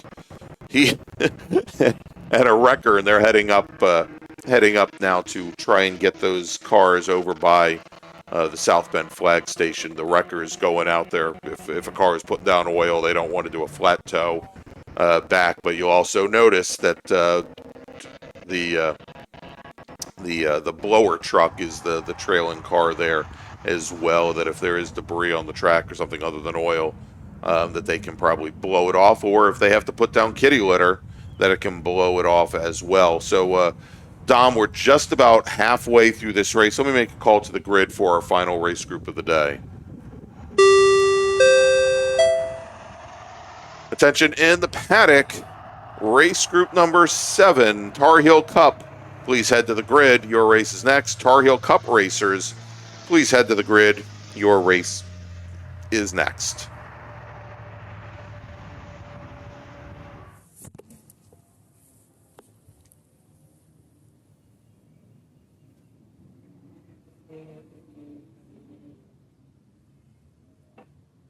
All right, so Dominic, I see at least one car still down the hill there. Pretty good distance in the grass. Now, again, we had rain through most of the day today, and even though these racers are on DOT slicks, they're not true slicks. They do usually have at least two little sipes in them to evacuate water. That doesn't do much, and it certainly doesn't do much if the grass is incredibly wet like it is in most places around the track. I went out during lunch to adjust one of our cameras, and there was a lot of pooling out there. That the soil out here does a decent job of absorbing water and pulling it down, but it was still pretty damp, and the grass here, which is pretty lush, also very, very slick. And we've seen here from races over the years, Greg, where a driver, especially even in the morning from the dew that's accumulated on the grass, if you do end up putting tires off either on driver's left or right, you can end up going for a little while because there is so much grass and room to basically go off the track. But fortunately, with everyone getting through our situation there, everyone was able to keep it out of the barriers and keep it solely on the grass. Inside of that engine went through the bottom of it. And you can see they're responding now. And let's do this. Adam, while we've got a couple of seconds, why don't we talk, and I know we haven't played their spot here in the paddock, why don't we take a couple seconds and tell all of our folks here at Virginia International Raceway about our great partner, the Autoverse. The DC region would like to welcome the Autoverse to the MARRS family. The Autoverse is a huge supporter of science, technology, engineering, and math, or STEM education, and like the SCCA, wants to break down the barriers to motorsports. They do this by providing the public with real-world experiences and link them with a trusted network of providers and gearheads. To find out more, find them online at theautoverse.io. The Autoverse, 4 wheels, more fun. Oh, also, can you ask turn 11 or South Bend, that corner worker to stop waving his flag right from the camera? I'll talk to Ben. Because whenever there's a standing yellow, he just drops yellow right in front of it. What I'll do is I'll probably end up having to move the camera out of move it. Like this is what I saw last trip. Oh, really? When there's a standing yellow, he just dropped the Literally yellow right over the camera. Right into the camera. Okay. And I was noticing now he was waving it in front of the camera. All right, I'll talk to Beth. I mean, in the end, they are the priority. They're there to keep the drivers safe. But Yeah. can you hold it like a little bit above the camera? Yeah. Okay. Oh, go back to the live view. All right. Well, now we've had the mic hot the whole time, so hopefully everybody heard our wonderful conversation. We are still working cleanup here at South Bend, and we are still under full course caution as the clock continues to run. And we now have just under 7 minutes, Dom, remaining here in this, what is going to be a timed race. And from the looks of it, they are putting down some oil dry.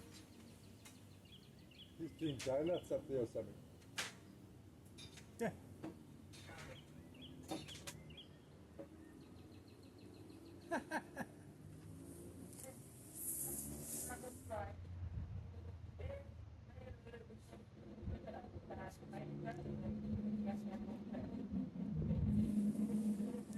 As the safety car now bringing the field down the front straight.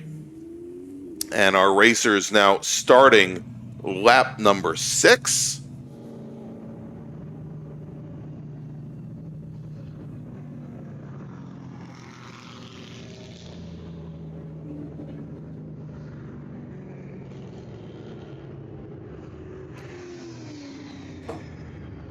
And it sounds like Sounds like Steven Ryder had a bit of a wild ride up at the sounded like coming up to the top of the roller coaster, as the flaggers there were relaying his loop-de-loops that he was doing. sounds like he was on a real roller coaster ride over there, and he has continued, but he's now at the back of the field currently running, and I believe he's a full lap down currently. And Greg, our leader, Charlie Abel, who was able to make that move at the start. Abel had got his competition license back in 2020. Yeah. In fact, we were part of the same competition school. Oh, that's and he was entered in that same C5 vet, and I can remember because I had the honor of being the pole sitter for the little race they do at the conclusion of the school. Yeah. And one of my lasting memories from that school is at the drop of the and Greg, we are getting word now that they are going to checker this early to attend to the cleanup necessary there at South Bend. Yeah, not going to be checkering it that early, but as we can see here, the safety car bringing the field up through the S's over towards, well, the scene of the crime. By the time they get back around, we'll probably have about a minute left on the clock, maybe even less than that. So that is going to wrap this race here, as it looks as though they've got looks as though they've got the 86 machine of Reyes loaded up on the rollback, and Reyes might be able to just go back on track on that rollback right by our leaders. As there you go, the safety car is bringing the field up, and Charlie Abel, thinks that they're going back green, and he is definitely trying to get some heat in the tires, get some heat in the equipment there.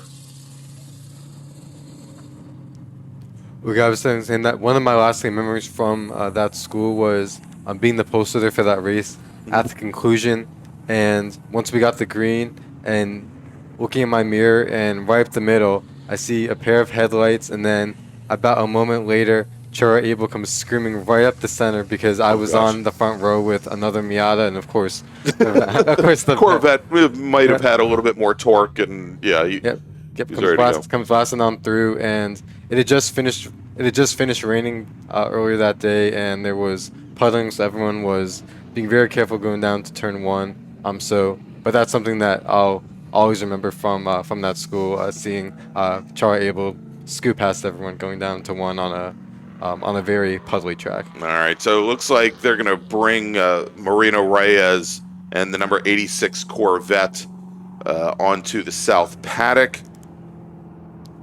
And so we are still under full course caution. The safety car is going to bring the field onto the front straight here, but they should be coming down the roller coaster now. There they are. When they come onto the front straight, Charlie Abel will see the checkered flag as we go to end this race. Like I said, a little bit early. At this moment, still a minute 10 left on the clock. So not going to end all that early, but I'm sure these racers, having only gotten, I think, like four green flag laps, probably feel a little bit of discontent here. So let's run down the finishing order. Dominic, Charlie Abel will take the win, and we'll start off with Spec Corvette here, where the top three drivers are in that class. Charlie Abel taking the win in Spec Corvette. David Sanders second. Ken Montavani finishing in third. David Ross, our sole racer in SPO, will finish fourth. Larry Brady, Cecil Stevens will finish fourth and fifth in Spec Corvette. Finishing sixth in Spec Corvette. Seventh overall is Frank Reinhardt, Jeffrey Pascala. Then David Clemens. They finish sixth and seventh in Spec Corvette, or pardon me, seventh and eighth in Spec Corvette. Then John Longacre, our sole GTA racer, will finish 10th. Bill Foster will finish 11th.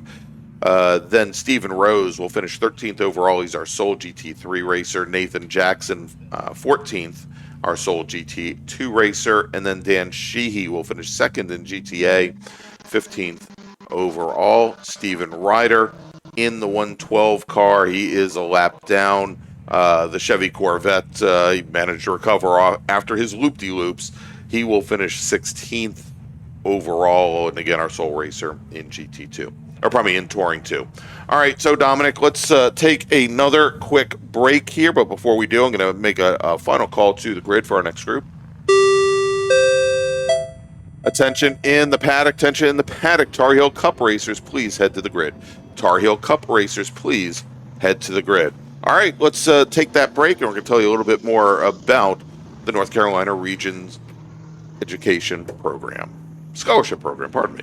The North Carolina region of the SCCA is a strong supporter of our youth and their future, with the NCR Scholarship Program providing financial assistance to graduating high school seniors in North Carolina and the Virginia counties within NCR's territory. This year, the program will award scholarships to 5 lucky recipients, and your tax-free donation will help us with our goal of educating high school students in the area about the SCCA while assisting them in paying for their post-high school education. To find out more about the NCR Scholarship Program and to make a tax-deductible donation online, visit ncrsccasf.org.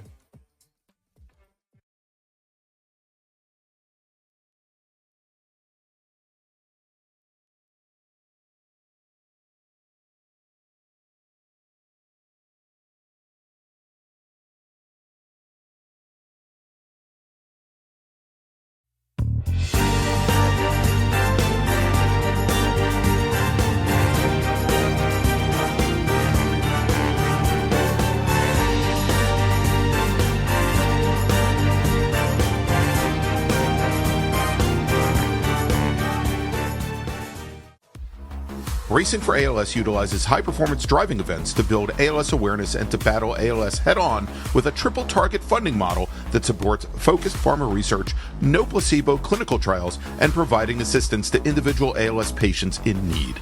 Every 90 minutes, doctors deliver a new ALS diagnosis.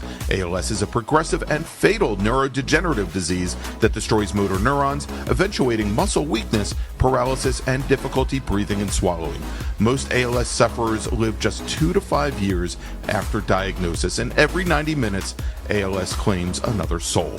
Racing for ALS believes ALS is not an incurable disease, it's just an underfunded one.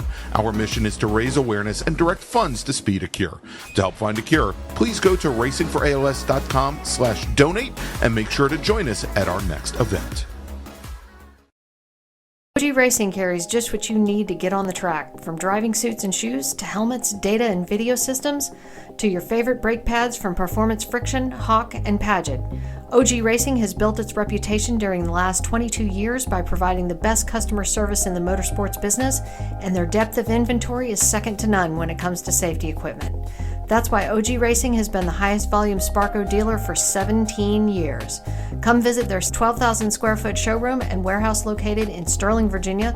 Call them at 1-800-934-9112 or order online at ogracing.com.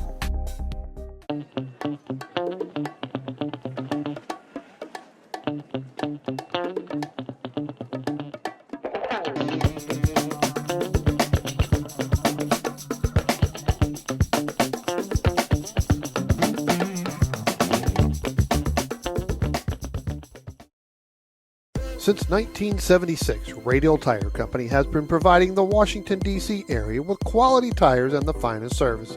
They have earned a reputation as a premier specialist in hard-to-find performance tire and wheel applications.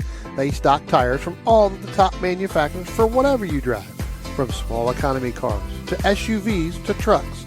Their mission is to assist you in getting the most out of your tires and car.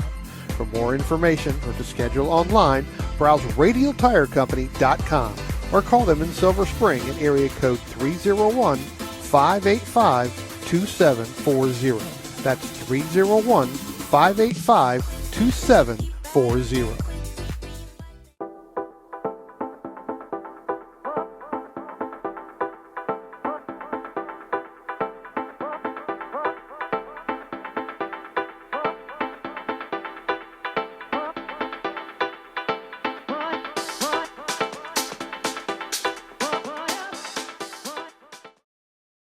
If you like what you see today, become part of the action by joining Sports Car Club of America.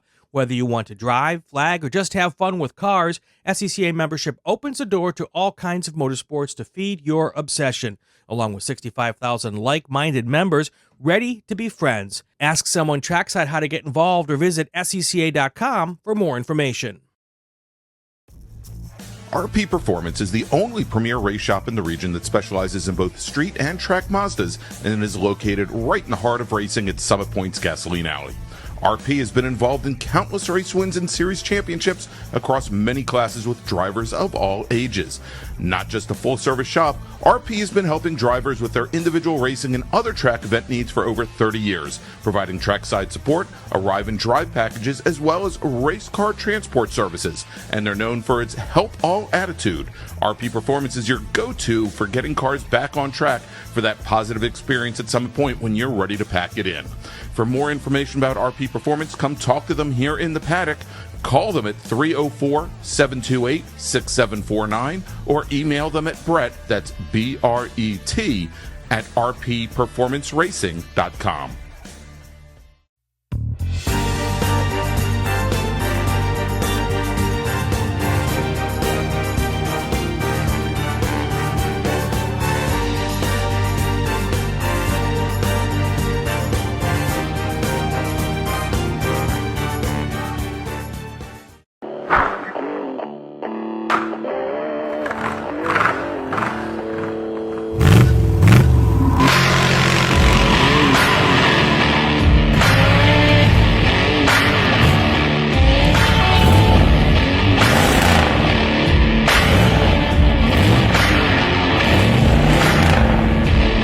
Hey dog, Belmont Classic Cars, where we take you back to simpler times.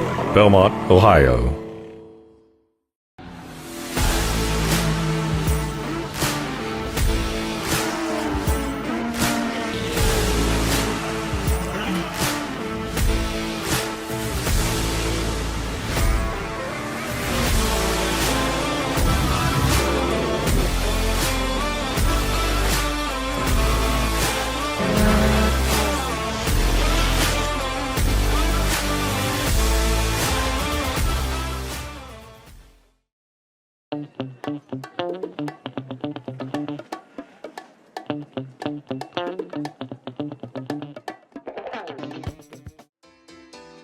The DC region would like to welcome the Autoverse to the MARRS family. The Autoverse is a huge supporter of science, technology, engineering, and math, or STEM education, and like the SCCA, wants to break down the barriers to motorsports. They do this by providing the public with real-world experiences and link them with a trusted network of providers and gearheads. To find out more, find them online at theautoverse.io. The Autoverse, 4 wheels, more fun.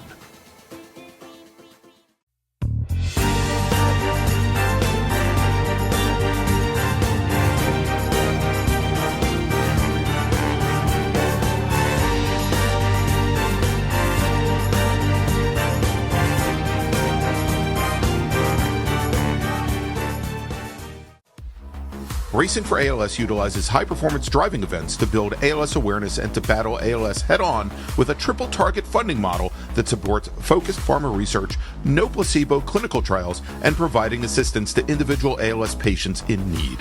Every 90 minutes, doctors deliver a new ALS diagnosis. ALS is a progressive and fatal neurodegenerative disease that destroys motor neurons, eventuating muscle weakness, paralysis, and difficulty breathing and swallowing. Most ALS sufferers live just 2 to 5 years after diagnosis, and every 90 minutes, ALS claims another soul. Racing for ALS believes ALS is not an incurable disease, it's just an underfunded one. Our mission is to raise awareness and direct funds to speed a cure. To help find a cure, please go to racingforals.com/donate and make sure to join us at our next event. OG Race. Welcome back to Virginia International Raceway, everybody, for the 2024 edition of the SARRC MARRS Challenge, presented by the North Carolina region of the Sports Car Club of America. I'm Greg Ginsberg, along with Dominic Mandiel and Adam Miller. And we have one more race today, Dominic. But let's do this before we start to run down the grid for our last race. Let's take a look at the schedule coming up here for the rest of the weekend. And we have here Tomorrow, we're going to start off the morning with qualifying sessions. Depending on whether or not we get our internet connectivity restored here, we may be on with our live stream of qualifying. We may not. We'll try and let you all know. But tomorrow, 14-lap or 35-minute feature races. We do plan to have one race before lunch, and then the remaining SARRC and MARRS races after lunch tomorrow. So we'll try and keep you updated on what our schedule is going to be for tomorrow. All right, Adam, let's go back to our trackside view here as we've got our pace lap beginning. And Dominic, this is the Tarheel Cup, and it's essentially a race within a race. We've got two different races going on. One is 45 minutes in length. One is 65 minutes in length. The racers that are running the 45-minute race, it is just a sprint race like any other. And then the endurance racers, the 65-minute racers, they do have a required pit stop, a 5-minute pit stop, very long pit stop to give them all the time that they need if they want to put more fuel in the car, which may be necessary for the Spec Racer Fords, or to make a driver change as well. We'll talk a little bit more about that as the day goes on. But let's do this, Dominic, first, and we'll also be able to let you know which drivers are scheduled to run the 45-minute race and which ones are running the 65-minute race. But let's go and we'll run down the starting order here for you. We had 19 drivers go out for qualifying. Most of these racers you have seen already here today in the MARRS and SARRC races. Starting 19th, driving the number 155 STU BMW is Jason Koch out of Forest, Virginia. Dennis Mathias starting 18th. He's in the number 88 SMSE Mazda Miata. He's from Apex, North Carolina. David Blaine, when he is not trying to make himself disappear, David Blaine is driving his SPU Mazda Miata. He starts 17th today in the 37 car. Starting 16th, driving the number 72 Spec Racer Ford is Lee Hill. And my understanding is that Lee is going to be splitting time with John Krolwitz, who works out of the SCCA's national office here today. Again, they're in the 72 car. Starting 15th, driving the number 30 Spec Miata out of Wake Forest, North Carolina, Matt Fielding Russell. Josh Campbell in his SMSE Mazda is starting 14th. That's the number 24 car. He is running the sprint. He will only be out there for 45 minutes today. Brian Hooper in his STL Honda Civic he is out of Greensboro, North Carolina. He's going to start 13th today. Jennifer Romes in her Touring 4 Scion FRS will start 12th. She's in the 186 car. Tom Goodart will start 11th. Tom is driving the number 55 Spec Racer Ford in Gen 3s out of Lewis, Delaware. Also in a Spec Racer Ford, it's John-Luc Liverato out of the Atlanta region in Atlanta, Georgia. He drives the number 8 car, starting 10th. Starting 9th.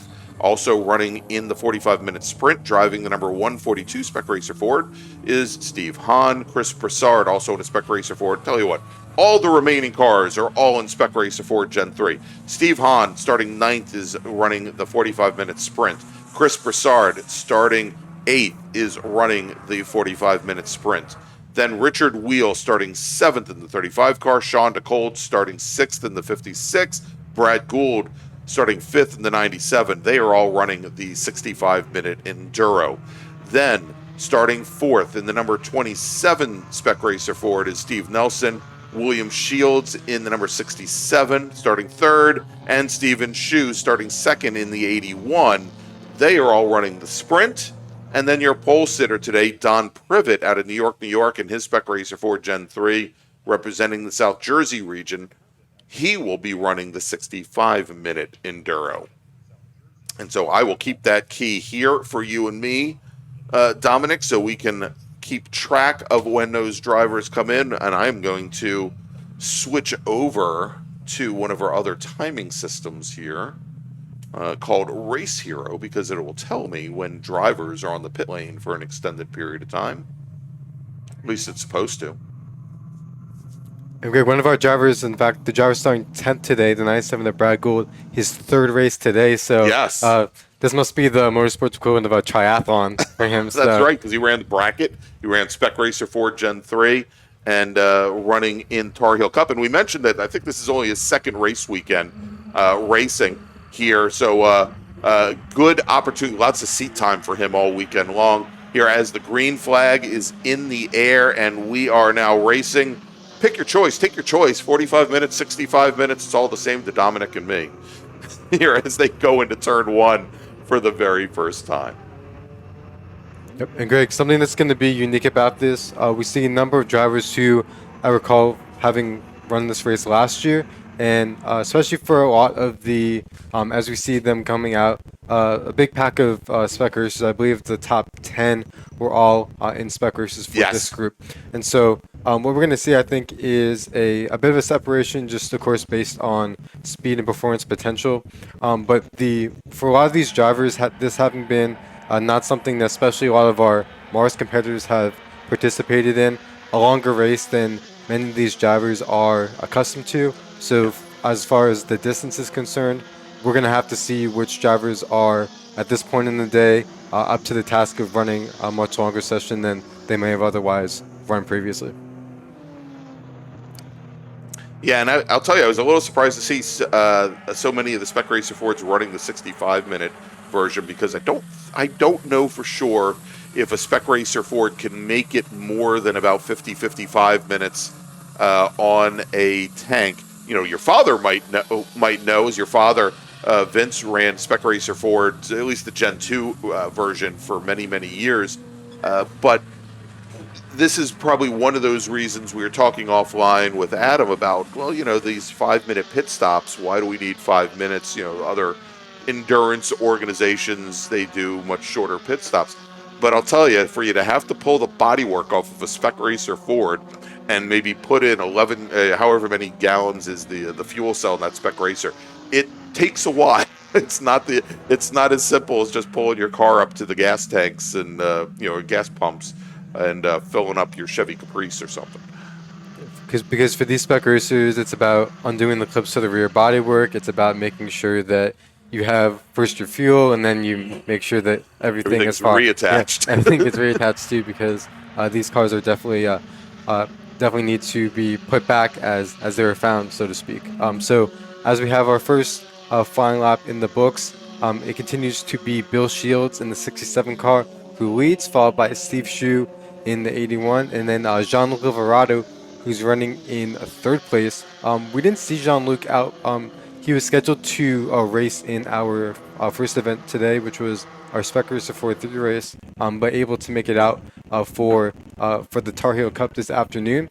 And Jean-Luc is a cool story because he's run a number of different cars. Started out with the Gen 2 chassis for many years, and then decided to go prototype racing. Had a lot of support from Keho Motorsports, campaigned a what was then C&D Sports Racer, right, and then made the transition over to more recently picking up in the Lawn DPO2 for the Prototype 1 class, and has been running that as well. But is also in amongst all that has of course has converted over to the Gen 3 for Spec Racer and continues to run a Spec Racer chassis.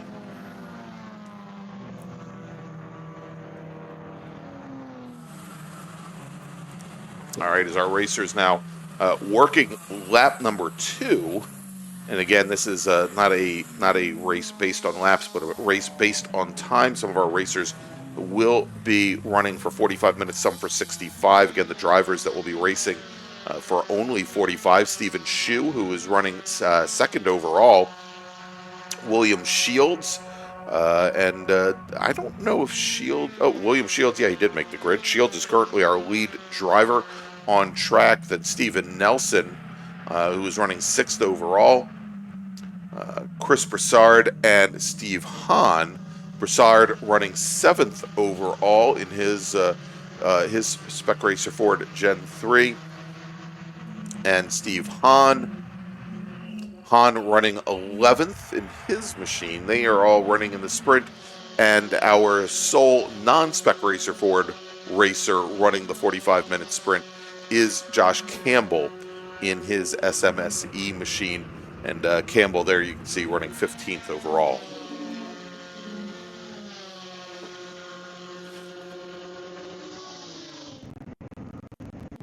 Okay, guys, something else we see is just a little bit further back, Steve Rose, who I don't believe was out for the qualifying this morning, running that GT3 class BMW E90. Right. We've seen Steve over the years running in a number of different Mazda RX-7 race Yes. cars, and in fact, I remember at the runoffs at Daytona in 2015, he was running in the STU class, trying to make some momentum with the Mazda RX-7 platform there, and since then has dabbled in a bunch of different Mazda machines. Yeah, and I think a lot of that had to deal with when the rotary, when we talked earlier about the gestation of like STL. STL, the last of the super touring classes to be created after what was then STO and STU. STO had a pretty quick exit, but there was always the feeling, because STU and STL were based on displacement, with a 2-liter displacement limit in STL and then 3.5 in STU, that the rotaries might have gotten short shrift there, because of course the rotary motors, you're running 1.2 liters or thereabouts. Technically they're much smaller than your piston motors, and there were some things in the rules that were done to because the class was, again, a displacement class. The weight of your race car was based on the size of your motor. There were some things done with the rotary powered machines they weren't considered to be competitively classed, let's put it that way, originally, and I don't think they made any major changes to how the rotaries were classed until the 2018 year. And so obviously bringing that machine out at Daytona at a track where it was likely it would have to rely a lot on the draft, obviously, because it wasn't going to be able to dig out of the hairpins very well, for example. But those cars have come quite a long way in these years in super touring. And after saying that, how much time do we have left on the clock? Let's see here. As Jean-Luc Liverato goes to the overall lead, he just resets fast lap at a 209.936, running, a 209.836, running about a half second faster than William Shields, who had early on jumped to the overall lead, falls back to second now.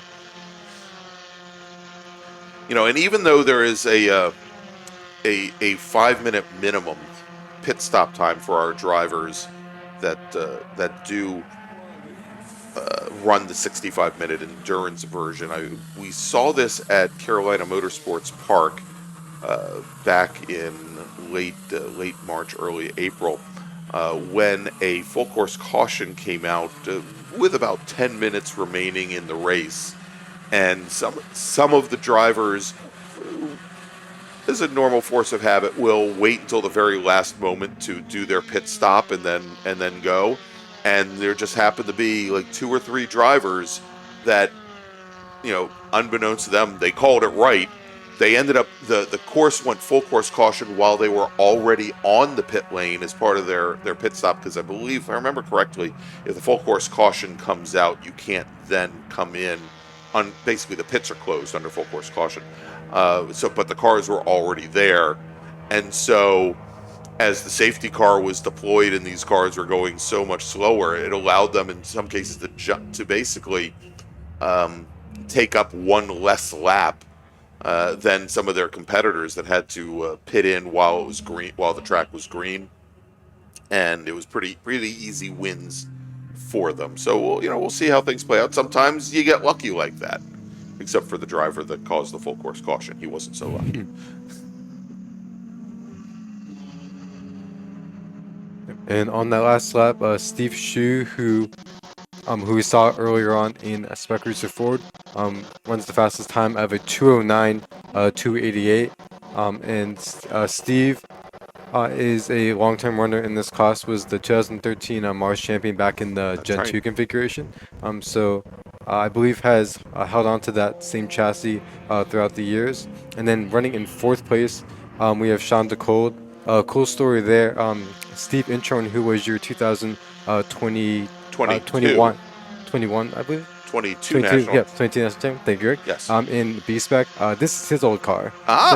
So his Spec Racer, because he raced Spec Racer Ford for a number of years before moving to B-Spec. Yep. So and Of course, Steve out of the New England region handed this car over to Sean. So Sean's been campaigning for about a year and a half now, getting used to this car, and currently running fourth. Does a lot of races again with SARRC. We've seen it a few times on the Hoosier Super Tour, running at tracks like Road Atlanta and also tracks like Sebring. So getting a lot of experience here in a car that definitely has some pedigree and years behind it. It's also good to see both Bill Shields and Steve Nelson, who had a few issues during their race this morning, make it back out there. Both of them able to take to the track this afternoon. All right, in Spec Miata, when they were working lap number 4, Matt Fielding Russell managed to lead Bobby Gossett for the first 3 laps or so. Bobby Gossett now in the black 44, and we saw how well he ran in the Spec Miata race earlier today. He has now gotten around Matt Fielding Russell. He is your new leader and has put almost a 2.5-second gap in just the span of 1 lap on Matt Fielding Russell. And I believe, nope, that's not them coming down the hill now.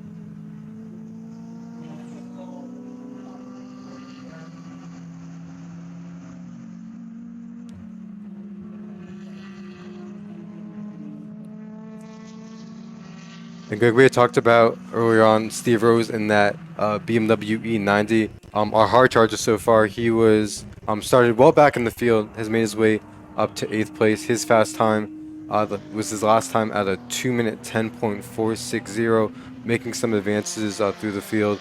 The next car up the road for him is going to be Steve Nelson in that 27 car. But just a lap ago, he was racing Ken Montavani in that Mazda Miata.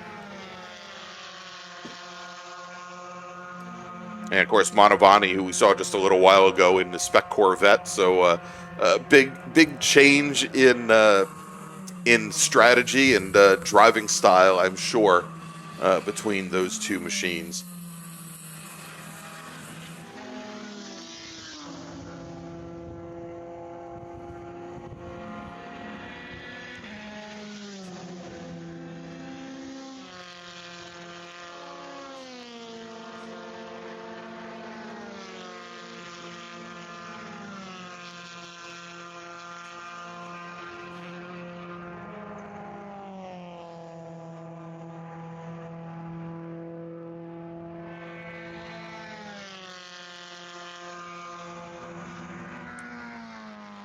Greg, for this race last year, we saw a very similar situation shake out where the front of the field was comprised mostly of the Spec racers, and what ended up happening was there were a number of drivers who stayed in the pack.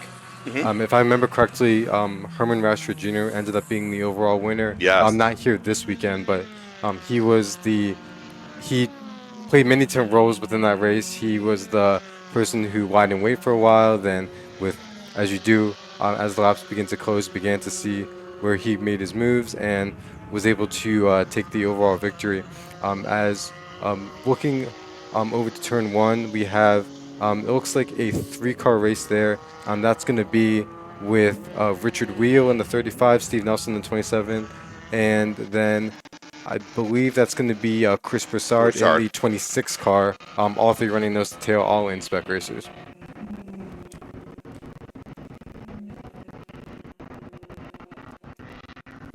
As we just get word that, speaking of the 26 car, constant brake light being noticed by our corner workers out there. Well, that's as long as the brakes aren't constantly on. I guess things could be a lot worse there, but apparently electrical issues abound here with the wet and damp weather.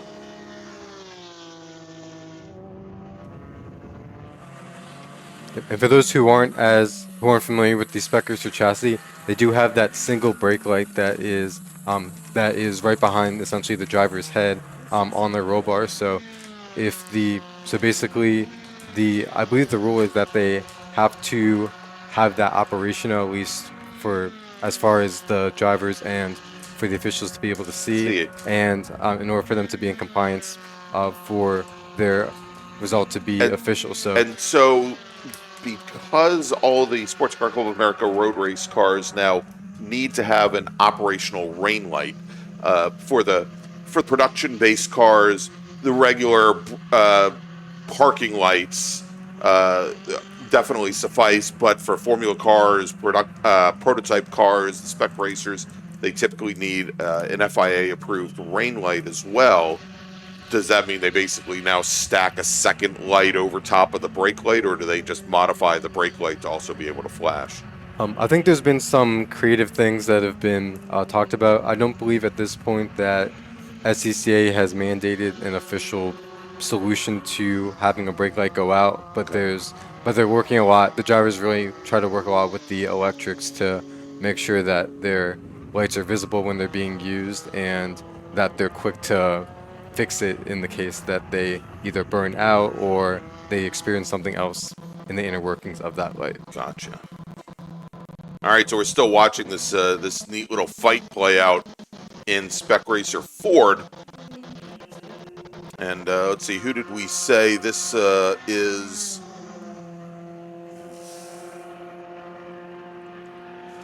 Well, I thought that was Privet and Wheel, but nope, that's not it. With the orange cars. So at the moment, Steve Nelson. 27. So that's going to be behind him, and I believe Steve Zemaitis, if I'm not mistaken, running second in that battle, and then perhaps Tom Goodhart. Our timing here has been struggling a little bit, so we're doing our best to keep everyone apprised to our true running order here.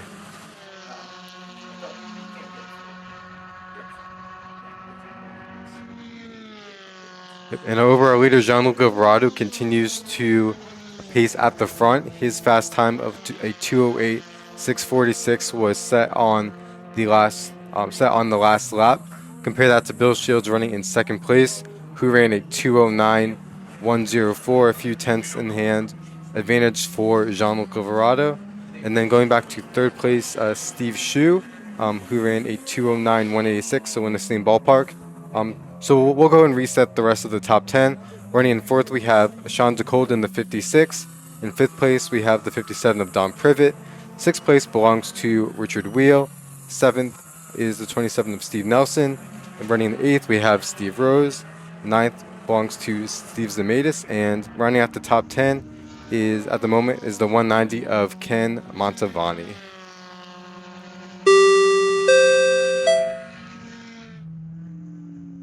Attention in the paddock. Just got word, of course, we know because of the internet issues that we've been having here today that the gas pumps have not been functioning. The track has arranged to have a fuel vendor come on site. They may be here tonight, but they'll definitely be here tomorrow morning. They will be selling 93, and I believe they said 110 octane race fuel. So that if you need to purchase fuel, again, we will have somebody on site selling the fuel, and they will be over by the gas pumps when that happens. So keep your eye over there. Again, I don't have any times as of yet of when they might be arriving, but again, they may be here this evening. They'll definitely be here tomorrow morning.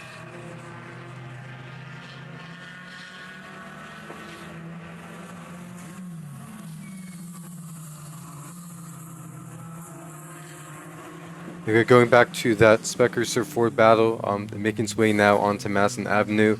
That was with Steve Nelson, Richard Wheel, and then Chris Broussard. At this point, Nelson is beginning to open things up over both Wheel and Broussard, but the three of them are now going to be making their way out of our camera here, getting ready to go into the roller coaster. And from the drop of the green on our race, those three have been running nose to tail. As you mentioned, Steve Rose, who didn't go out for qualifying this morning, also has been advancing up the order as well. He had a pretty large field here that he had to make his way through with 23 cars taking the start. Should mention Jennifer Romes and her Touring Force Ion FRS did not make the start here for this race.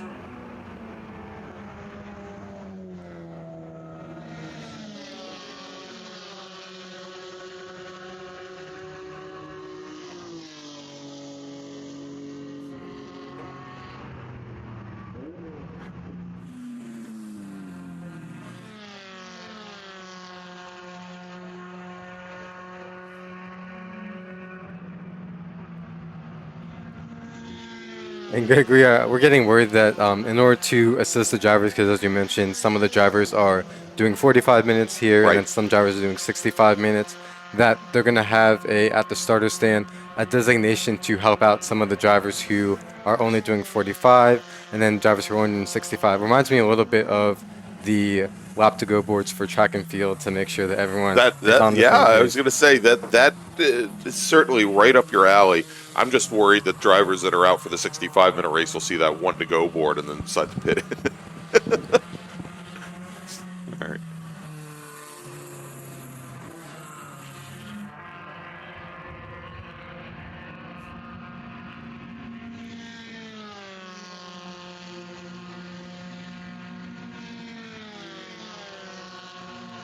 Greg, another battle among the Spec racers that has remained close throughout has been our second and third place race between Bill Shields and Steve Shue. Steve about 2 car lengths behind Shields as they went down the hog pen and then into the roller coaster, and that has remained consistent probably for the past 10 minutes or so.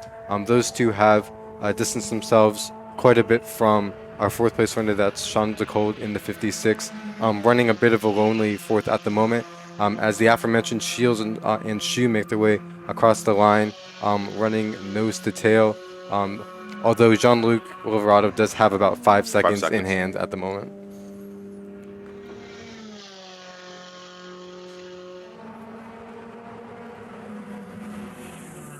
All right, so we do have a couple cars on the pit lane currently, Dominic.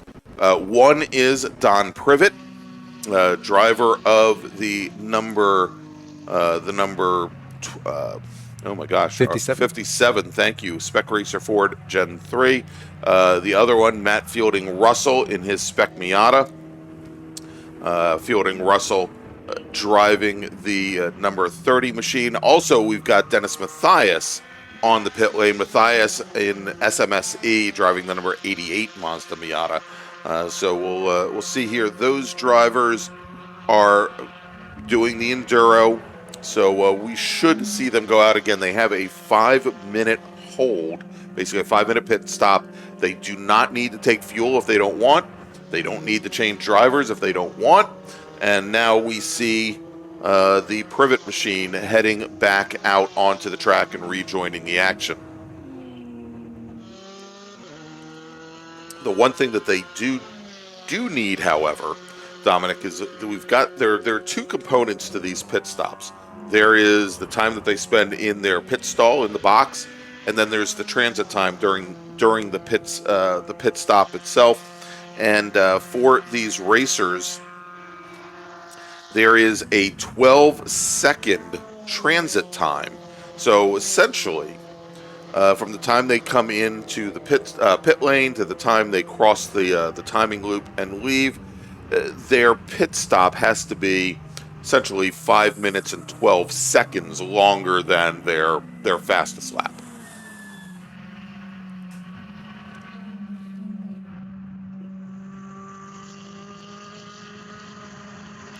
As we are now about 24 minutes, give or take, into this endurance race. So we still have just about another 20 minutes to go for our sprinters, and another 40 minutes or so for the endurance racers. And Greg, so far the Spec Racers continue to be the star of the show as Richard Wheel, Steve Nelson, and Chris Broussard flash through. And it appears as though Chris Broussard may not have a working transponder since his times don't seem to be coming up, though he is running within that pack, all running along with both Richard Wheel and Steve Nelson for the large majority of this race. Well, good thing that Chris is only running the 45-minute sprint race, because it would be awfully difficult if they needed to then time him for that 5-minute pit stop time.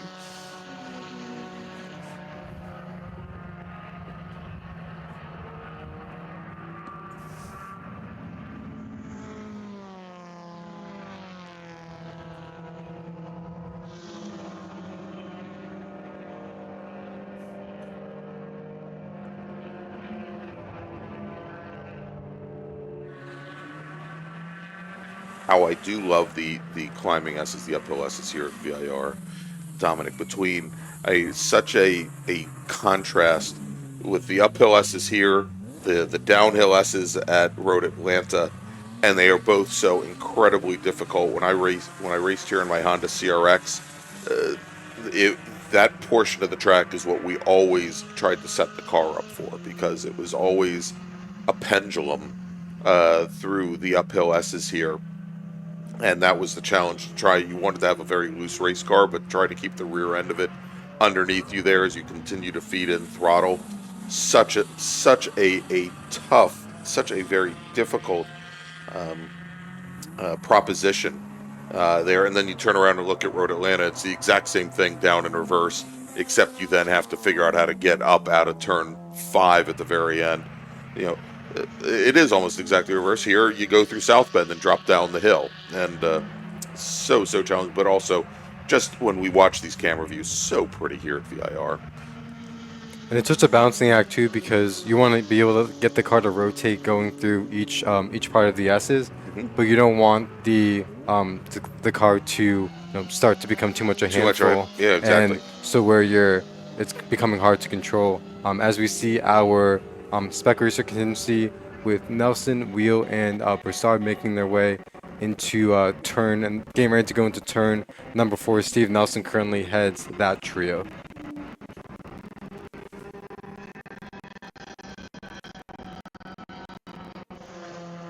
As our overall leader, Jean-Luc Liverado goes purple that last lap, sets a 2-minute 8.425.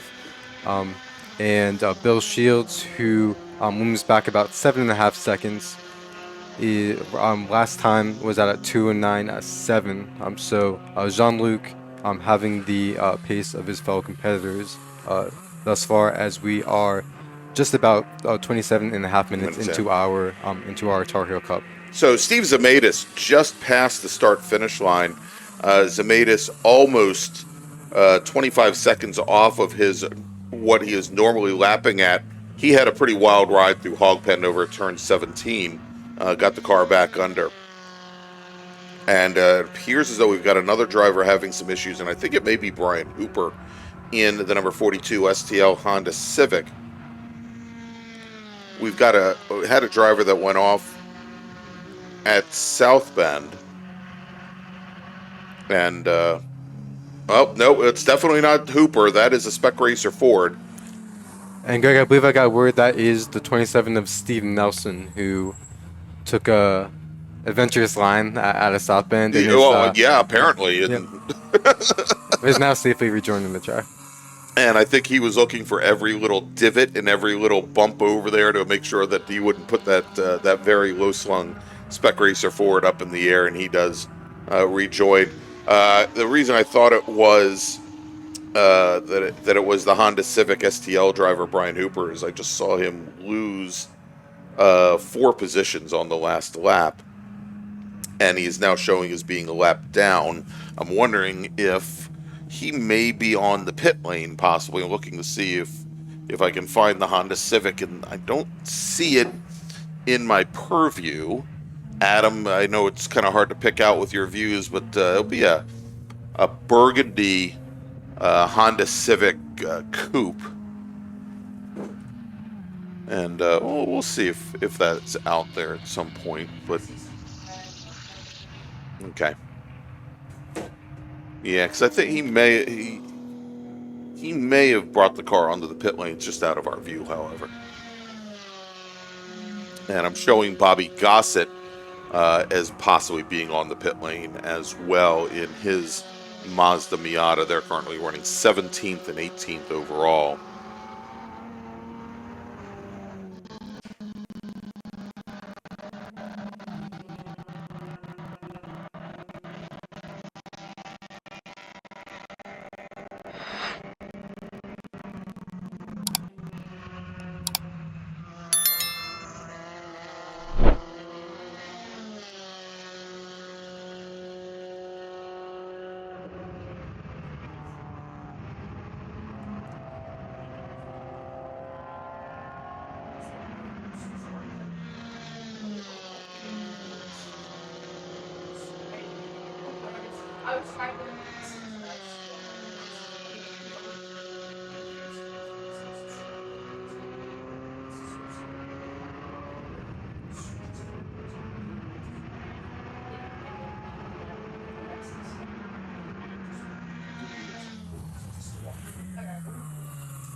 Looks like a few more cars taking their scheduled pit stop. This is 37 of David Blaine in the Mazda Miata, currently sitting on the pit lane and making a stop, as is, I believe that's Steve Rose in the E90 BMW, also making the required stop here. Right, and did you mention Brad Gould in the? You just said Brad Gould in the 97, who is here as well in the yellow and blue. I'm not sure if I spotted Gould. I definitely do see David Blaine there in the Mazda Miata, and then that is correct. I'm looking at Brad Gould right now, so I can talk. So Gould's there too, and yep, you got it. As we're showing, still Gould, Blaine, Hooper, and Gossett as our drivers taking pit stops currently. And what you'll notice, if you look at our timing and scoring on the left-hand side of your screen, we don't have them all listed there because, well, we only go down to 16th in the order, and Hooper and Gossett are currently running 19th and 20th. But when you see on the timing and scoring on the left-hand side of your screen, the drivers with the peach-colored background, those are drivers that we have not seen past the start-finish line for an extended period of time. Typically, it means they're in the middle of taking their pit stop.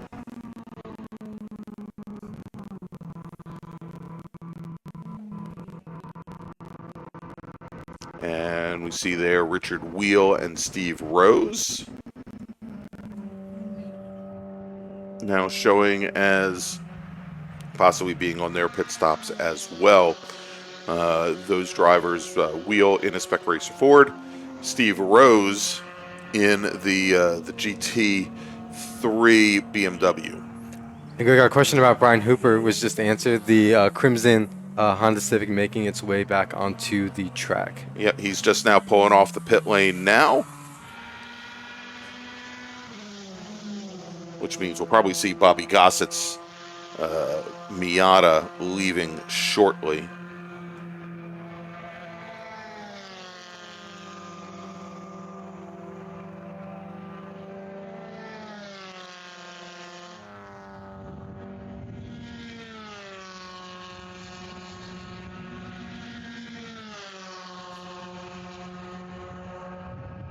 And Greg, as you had forecasted, Bobby Gossett is now making his way down the pit lane and will be after having taken the pit stop, and will be rejoining the field as well. Now, I wonder if he's sharing the car with Ellie Gossett, who I believe is his wife. We saw at Spec Miata that the two of them were racing separately, or whether Bobby is doing this all by himself. There he is, going and blending back over.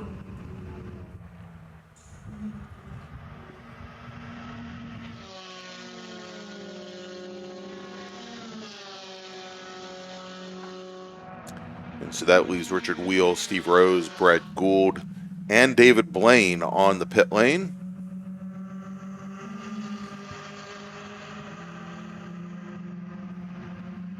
As we have now hit the 34 minute and change mark. So just about 10 minutes remaining for our sprint racers. And just about a half hour remaining for our endurance racers.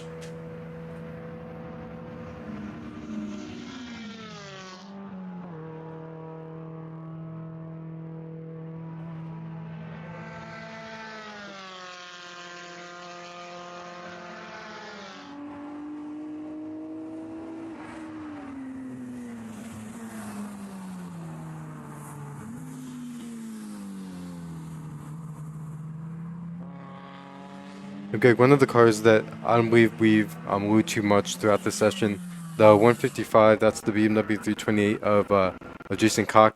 Timothy Yates was at the wheel of that car for the Washington, D.C. region's competition school. That's another car that has switched hands a few times already this season. And that car does have a extensive endurance racing background, so the BMW finding its home here in with a bit of a longer session, as we have the 97 of Brad Gould coming back onto the track after the pit stop.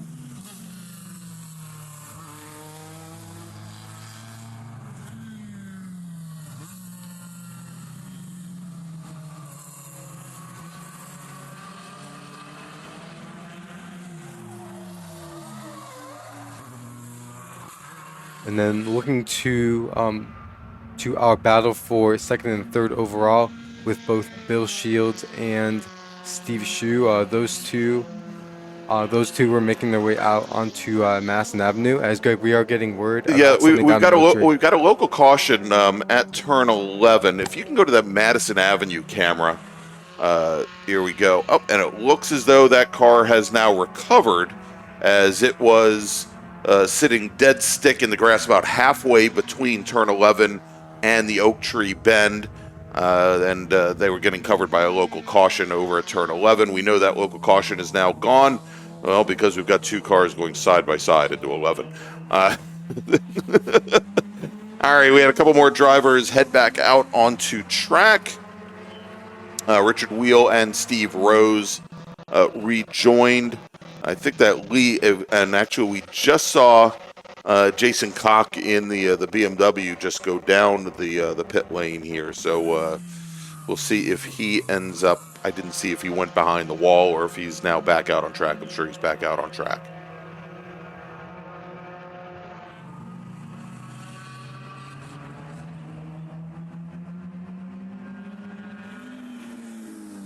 Or actually, it was not Jason Koch. I'm sorry. I think Jason Koch may have just pulled in for his pit stop. It was the other BMW that just left the pit lane. Now it's the GT3 BMW, I believe, of Steve Rose. Steve Rose, yeah, who had been on the pit lane earlier. So yeah, he's rejoined.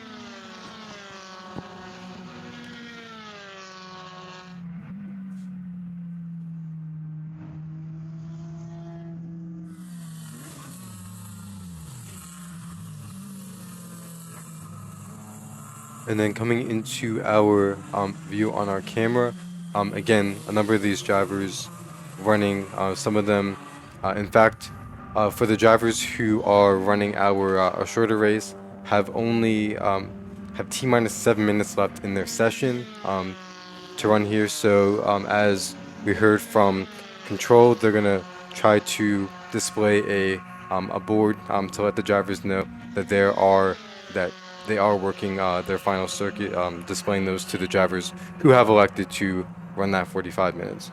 Yeah, so we were watching there, and we'll see him coming down the roller coaster here in just a moment. Stephen Shu in the number 81 machine, and I believe he had, I think that was some slower traffic. I think that was Lee Hill that he was very close to on track. They were running nose to tail hill, trying to get as much of a draft over our second place racer. There, we'll see them coming down the front straight here momentarily, and I believe so. Hill just went by all by himself on the front straight here, and I think what we're seeing is quite possibly Stephen Shu. Well, Shu is running the sprint. There wouldn't be a reason for him to come in and pit that car in at this point. Shu might have had a problem. We'll try and track him and see where he ends up, because we've just seen William Shields, Sean DeCold now move up into second and third respectively. Stephen Shu, who had been running in second, now falls back into fourth position, and so that's a pretty unfortunate timing there, given that he does have now just about 7 minutes remaining in his 45-minute race.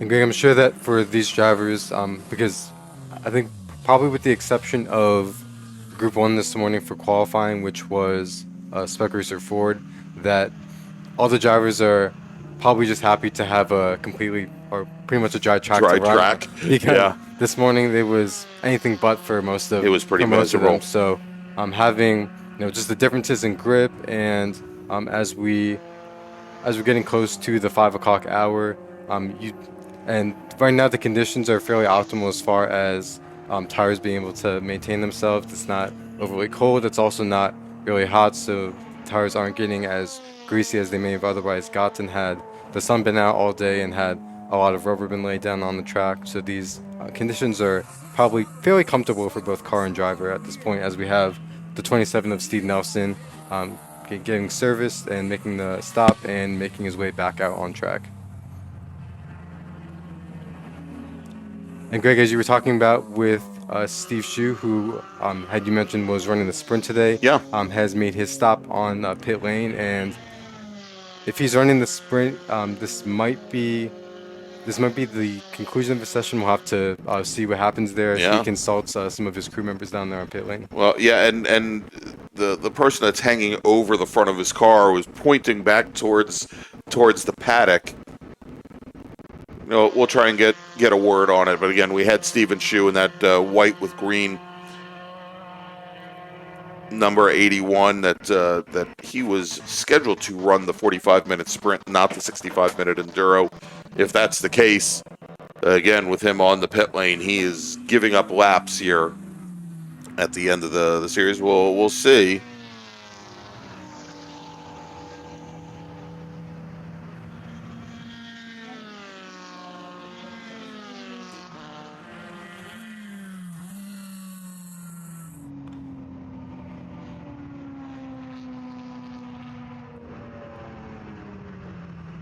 And want to remind everybody here at the track that we know that because of the internet issues that we've had here today, that the gas pumps have not functioned, but VIR says that either hopefully their network connectivity will be fixed by the morning, but if it's not, they are going to have a supplier to pump fuel directly out of the tanks. And again, we'll have available both 93 and 110 octane available tomorrow morning if we're still having our internet issues. So rest assured, if you think you still need fuel for the weekend, well, if you need something other than 93, if you need 110, obviously this is going to be your best chance. But hopefully we'll have a fuel situation cleared up for you tomorrow morning. And we want to thank everybody given all of the issues between the power outage and the internet outage. I want to thank you for your grace this weekend, and obviously our priorities were getting you on track and getting you racing.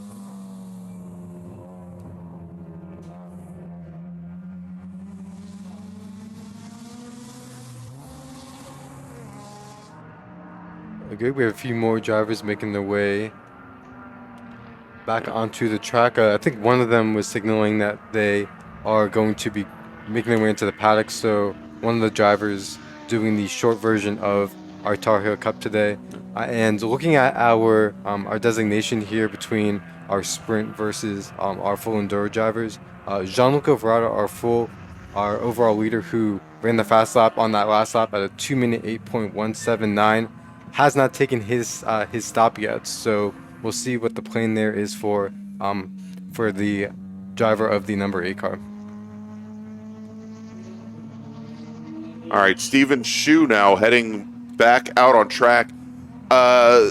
Since we're right at a little bit over 44 minutes at this point, the 45-minute sprint racers should be getting their black flag, essentially telling them that their race is over the next time by. I've been told that for those sprint racers, it is, I believe, the 142 car of Steve Hahn, which is currently your leader in that group.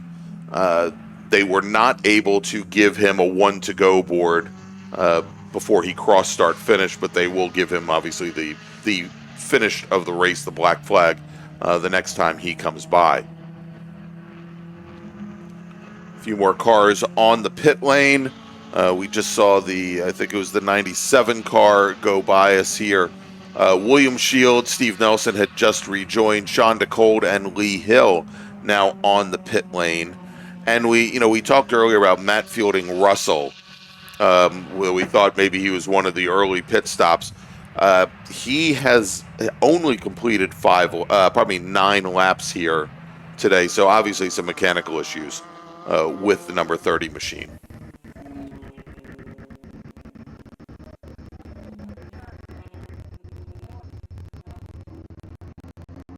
All right, Steve Hahn in the 142, Spec Racer Ford Gen 3. He's shown the black flag. He is going to be your Tarheel Cup Sprint winner here today. And taking the win in Spec Racer Ford Gen 3. We'll see who the next driver is to cross the line. And I think William Shields, when he crosses, and Shields is driving the number 67 car, he comes down the front straight. William Shields will finish second in the sprint and second in Spec Racer Ford Gen 3. Steve Nelson takes the checkered flag. Steve's in the number 27 Spec Racer Ford Gen 3. He will finish third. And I think the question is, what will Steven Shue do? All right, Steve DeCold finishes up his pit stop. He now rejoins the action in the number 56 Spec Racer Ford Gen 3 out of West Union, South Carolina.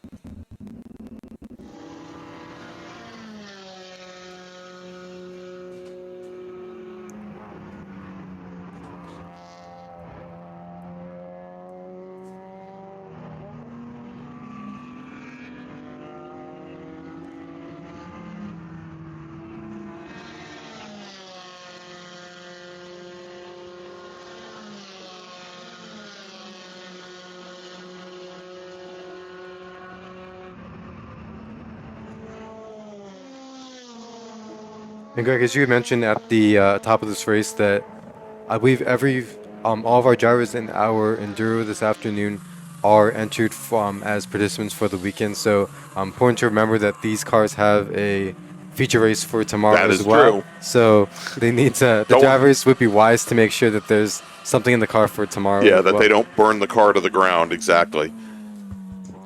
And so this is the only day for a Tarheel Cup race. We will not have another one tomorrow. Adam, why don't we go and throw the schedule up on the screen here again real quick and show everybody. Assuming we get our internet connectivity issues resolved here, we will be bringing you qualifying starting at 8:30 tomorrow morning. If not, we will start with our feature races tomorrow. We've got one race before lunch, a 14-lap or 35-minute for the Spec Racer Fords, for the open wheel racers and prototypes, of all which I think we had just a single Formula Continental here today.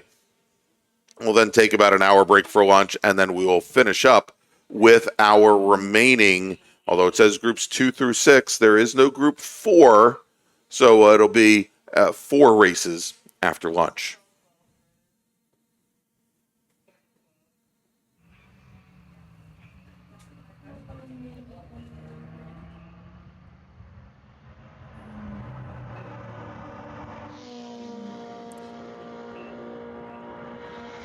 That looks like possibly, let's see if Lee Hill was heading back out on track. He was. So, well, it's either Lee Hill or most likely John Krolwitz in the car now in the number 72 Spec Racer Ford, the yellow and black machine that just rejoined. As that car rejoins with just about 15 minutes, a little bit more than 15 minutes remaining on the clock.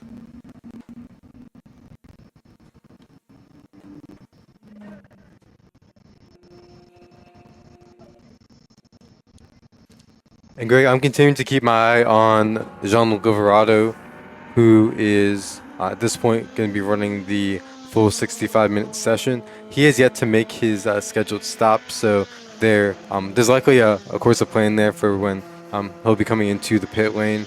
So far as not, and being within 15 minutes of the finish, we'll likely be looking to do that in the next few laps or so. Indeed. You know, we talked about at CMP what happened when drivers were already on the pit lane when the course went full course caution. But the parallel to that is if they haven't taken their pit stop when the course goes full course caution, because the pits do become closed at that point, and you'd hate to be able to basically be locked out on track. Not necessarily, I think, for most of these cars having to worry about running out of fuel, but certainly running astray of the rules. If you can't pit in, all I could say is too bad.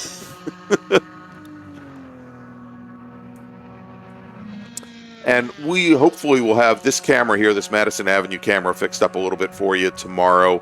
We'll take a look at that tonight and see if we can give you a little bit sharper image. Because of all the rain, for those of you that are wondering, because of the rain and the humidity and the poor weather that we have today, we have to take special protections with our cameras to make sure that they last through the entire, not only the entire day, but the entire event. It does affect our image quality somewhat, and in the case of this camera, it affected it more than just a little bit. We'll try and get it fixed for tomorrow.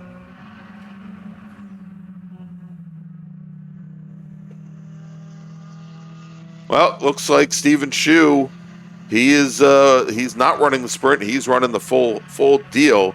And so your top three right now: Jean-Luc Liverato, Ken Mantovani in his Mazda Miata, then Stephen Shu, then Don Privet, Steve DeCold, Richard Wheel, your top six. Hey Greg, we've been inquiring about when Jean-Luc Liverato may make that stop, and we can see that the number 8 car has now pulled onto pit lane, so our leader is now serving his pit stop, which we'll keep an eye on our timing here and also on our cameras to see where Ken Mantovani might be positioned in relative to that. I think Mantovani might be on the pit lane as well, Dominic, as he is now showing he's showing his 2 laps down from Jean-Luc Liverato, but we haven't seen him cross the start-finish line in an extended period of time. So we'll see how things play out here. Again, the advantage, I think, that the Miata certainly plays over the Spec Racer Fords is whether or not, there's a chance that the Spec Racer Ford needs fuel. The Mazda should pretty easily be able to go 65 minutes on a single tank.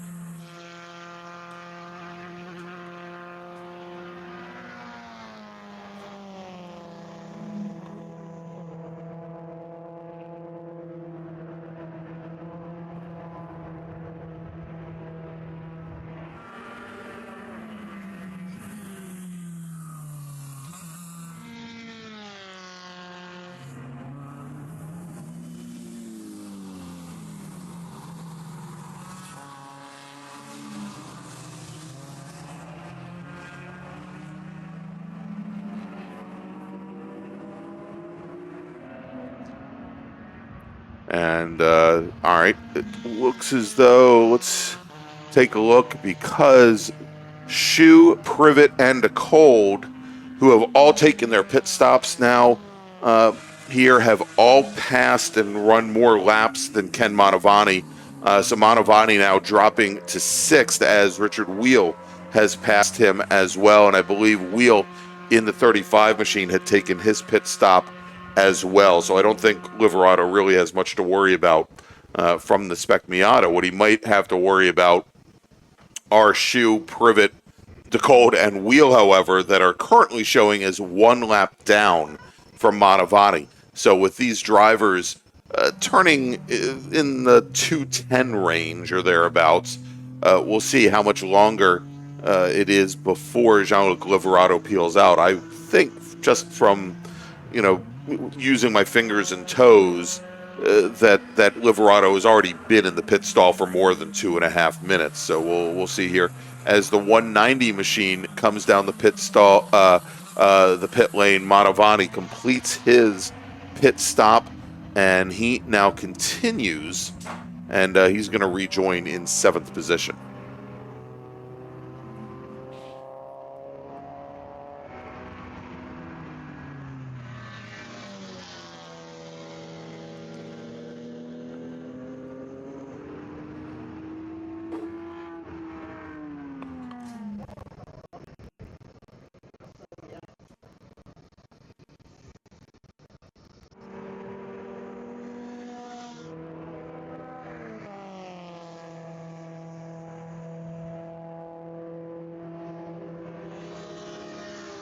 Greg, you had mentioned earlier on the just the elegance of watching the cars go up the climbing S's on our cameras. Having been here for the runoffs and thankfully for the 2023 edition of the runoffs, we had dry conditions throughout. I believe for 2022, Mark Bowden coined it the rain-offs. So that should tell you everything you need to know about the conditions for that one. But seeing the prototype 1 cars snake their way up the S's for that was something to behold, just because with the amount of aerodynamics, amount of downforce they're able to produce, and we did have a great battle at the front of that field for 2023 for the P1 class. Seeing them snake their way up the S's was certainly something pretty spectacular, especially in the fading sunlight of that Friday. Yes, there's just a lot to be said for the way those cars, the rear will drift from side to side and then take a set, and especially once you get to the top of the S's and you've got those you've got the villas there just over the hill, and especially there they are. And to have spectators just sitting up there watching you as you do it, it's such an amazing view from almost everywhere on the track that you can get this shot. And where we've got our camera right now is on a little spectator hill, so you come to this track, you can get that same view as well.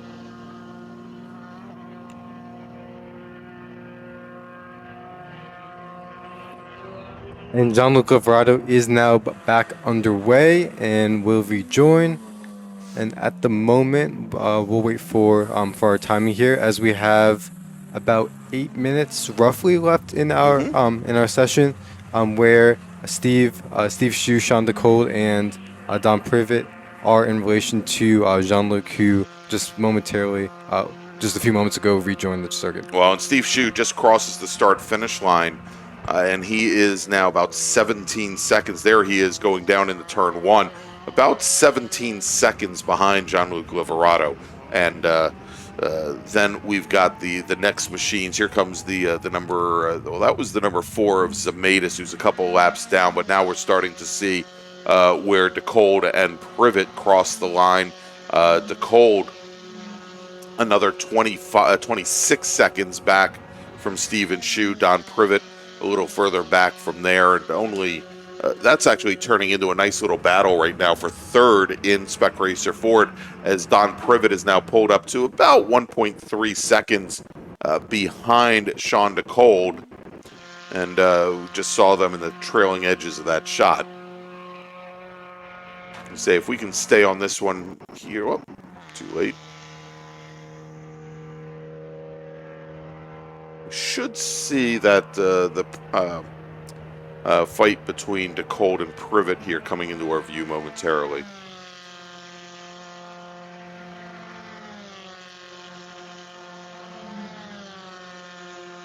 Not much of a fight. That's Don Privet, the third car in that group there, with DeCold now looking about almost 25 car lengths ahead.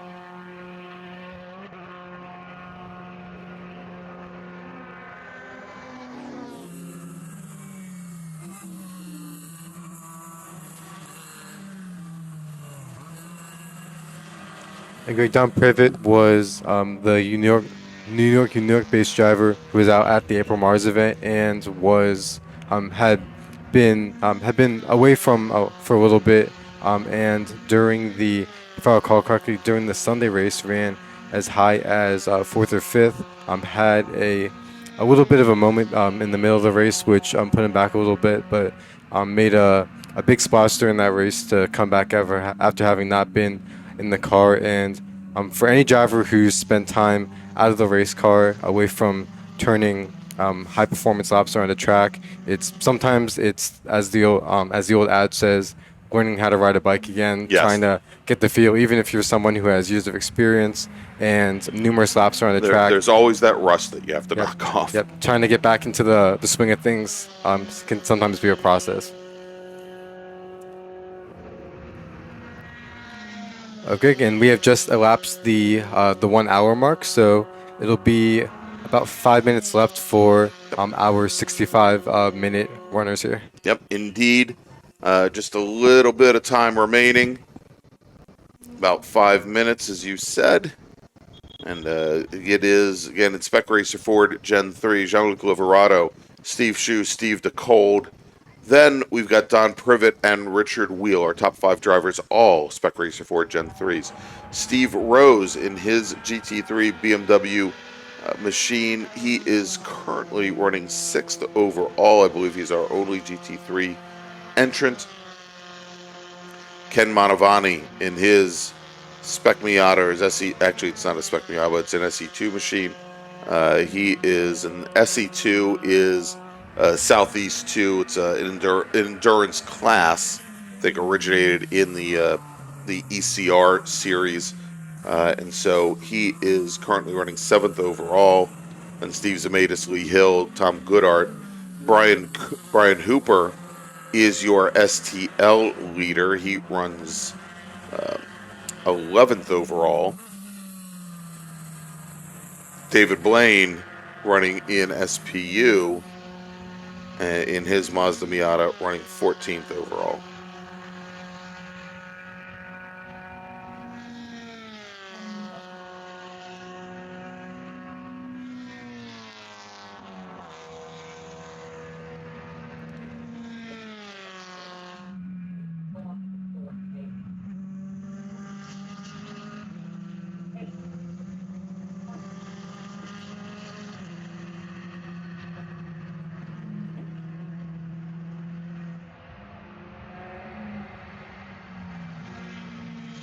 All right, we're trying to get word from race control. It sounds as though the next time Jean-Luc Liverato comes on the front straight, he will get that 1-to-go board.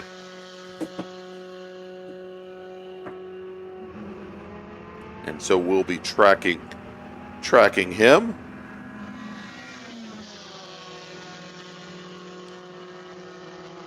And Greg, we can should be coming into our turn 1 camera view. The battle between Don Privet and Richard Wheel, who have once again found each other on the track, and they're making their way out of turn number 1. Only about a car between them at the moment. Give the advantage to Don Privet, and Richard Wheel still looms back about half a car length. But as we're going to be, as they're working the penultimate lap, Richard Wheel is going to be seeing what he can do as far as trying to mount a challenge to Privet as our race winds down here.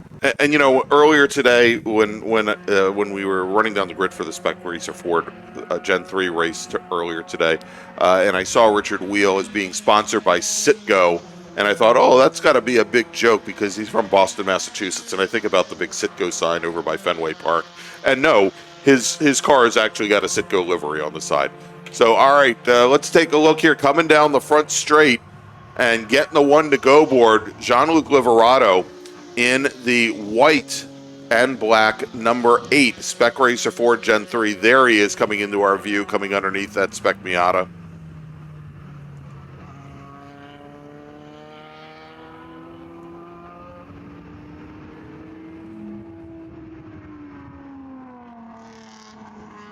And coming down here towards the end of the race, sounds like the 37 machine having some problems. That was David Blaine in the SPU Mazda Miata. Spun the car went dead stick, and he was finally able to get the thing started back up and continued on his way. He runs now 14th overall.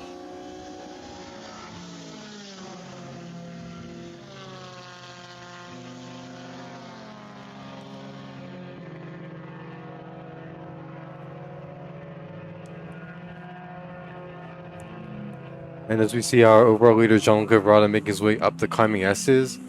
And we're going to want to take as Jean-Luc makes his way into Oak Tree, Greg, I think we're going to want to take a look at our battle, and that's going to be for 4th and 5th with Richard Wheel and Don Privet, who are likely making their way into turn 4 right about now. And those two across the line, we're running nose to tail. At the moment, still Don Privet, who has the advantage over Richard Wheel, as they took their stops at about the same time and then ended up on track running, meeting once again. All right, well, our overall leader, Jean-Luc Liverato, is just now crested the top of the roller coaster. He's starting to make his way down the hill. There he is. He's The car sandwiched in between the two tin tops.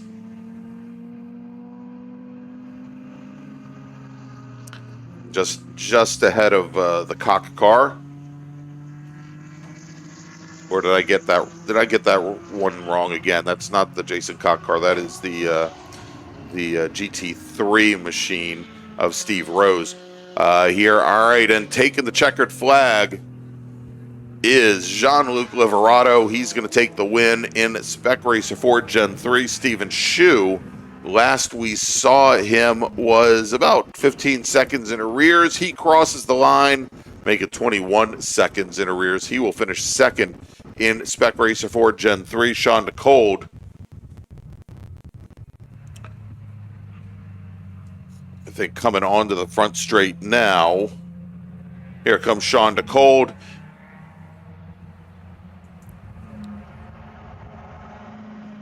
And the number 56 machine comes across the line, and he will finish in third. Richard Wheel, Don Privet, Ken Manavani, Steve Rose, Steve Zamatis, Lee Hill, Tom Goodart, your top 10. So, Dominic? Okay, one more point. Yes. Back to our start-finish camera, we should be seeing it's going to be a drag race between Richard Wheel and Don Privet. It looks like give the position to Wheel for fourth place. Just edges out Don Privet in the 57. So those two making another exchange of spots there on the last lap. All right. So, Dominic, let's wrap things up here for today. Good day of racing. Not a great day for infrastructure. This may be infrastructure week here at Virginia International Raceway. So the plan is, and if we want to throw up that schedule once again here, Adam, plan is, assuming we have our internet connectivity back and in shape tomorrow, that we will be online and streaming at 8:30 tomorrow morning with all of our qualifying sessions, with then our first feature race before lunch. If we don't have internet connectivity, well, we'll be here for our feature races all afternoon long. We've got one race before lunch and then 4 more after lunch. I believe 5 races in total tomorrow. All right, so for Dominic Mandiel, for Adam Miller, I'm Greg Ginsberg. I want to thank you all for joining us, and we'll see you tomorrow.